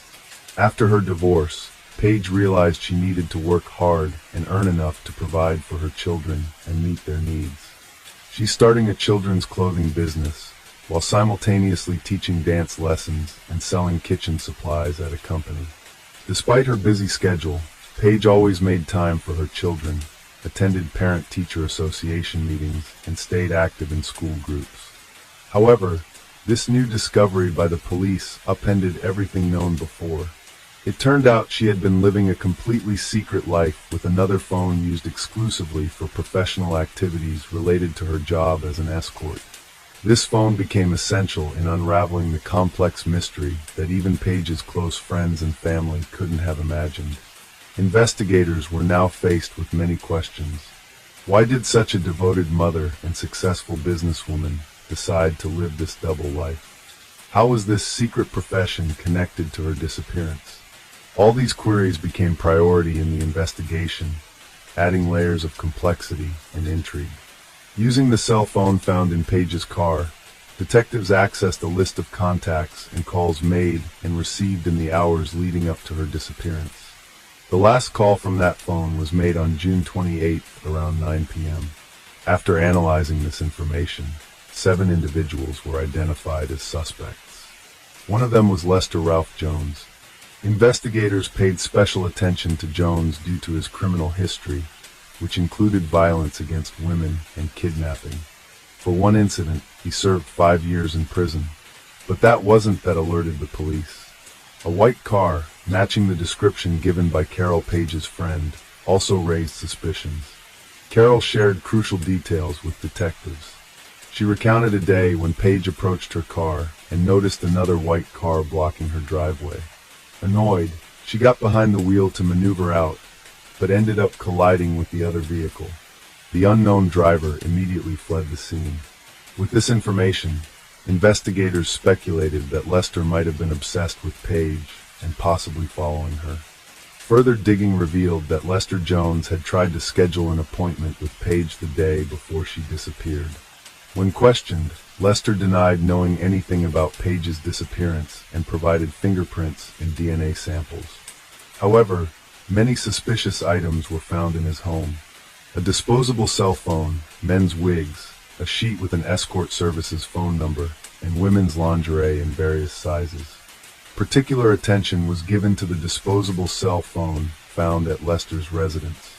Analysis of call records from Paige's cell phone indicated that on the day she went missing, someone tried contacting her multiple times from an unregistered number. When questioned further, Lester claimed he didn't own a second cell phone, indicating he lied to police. Police determined that the phone had been purchased at a supermarket on North Avenue. Store video footage confirmed Lester was indeed the purchaser of that disposable cell phone. When he was shown the video footage, he refused to acknowledge that was him. As a result of all this, Lester Jones became the prime suspect in Paige's disappearance. With no concrete evidence pointing to his guilt, the police to follow him and attempted to find Paige's body in order to have enough evidence to press charges. The case was put on hold for several years. Meanwhile, the young woman's family and loved ones were at a loss for grief. No one knew what had happened to the young mother, and the search seemed hopeless. As time went on, the hope that Paige would be found alive was dwindling. That all changed in 2012, when a hiker accidentally stumbled upon human remains in a ravine among rocks and bushes in Delta County. The find was discovered very close to the road, where Paige's personal belongings had been found 5 years earlier. Experts who arrived on the scene were almost certain that it was the body of the young mother. The experts ran a DNA test, and the results confirmed that it was Paige. She was found, but it was a grisly end to her story. The exact cause of death could not be determined due to the condition of the body. However, it was found that Paige had been struck many times, as several of her bones were broken, particularly the bones in her face. As a result, it was determined that she died from injuries sustained during the beating. This information added to the horrific drama of the story. Paige's body was underground, and due to years of soil erosion, ended up on the surface. This may explain why she was not discovered earlier. Lester Ralph Jones' case came to a halt for several years after Paige's remains were discovered. In November 2014, he was charged with kidnapping, first-degree murder, and second-degree murder. However, the trial didn't begin until July 2016 and lasted 22 days. Prosecutors argued that Lester, who already had a history of violence against women, was frustrated at not being able to see Paige after trying to get an appointment with her. The main witness for the prosecution was Lester's ex-wife, Lisa. She recounted how he kidnapped and threatened to kill her at gunpoint in the late 1990s. Lisa Lester found it difficult to come to terms with her decision to end the relationship on multiple occasions. Once, he attacked the couple gun in hand. Tragically, Lisa's partner was shot in the head. A month later, Lester threatened her again, telling her she might end up at the bottom of a lake. Fortunately, Lisa managed to escape and contacted the police. This led to Lester's arrest on charges of kidnapping and assault. Lester's defense attorneys contended that the police had detained an innocent man. They suggested that other clients of Page could have had motives for the crime. However, they did not present convincing evidence linking others to the murder.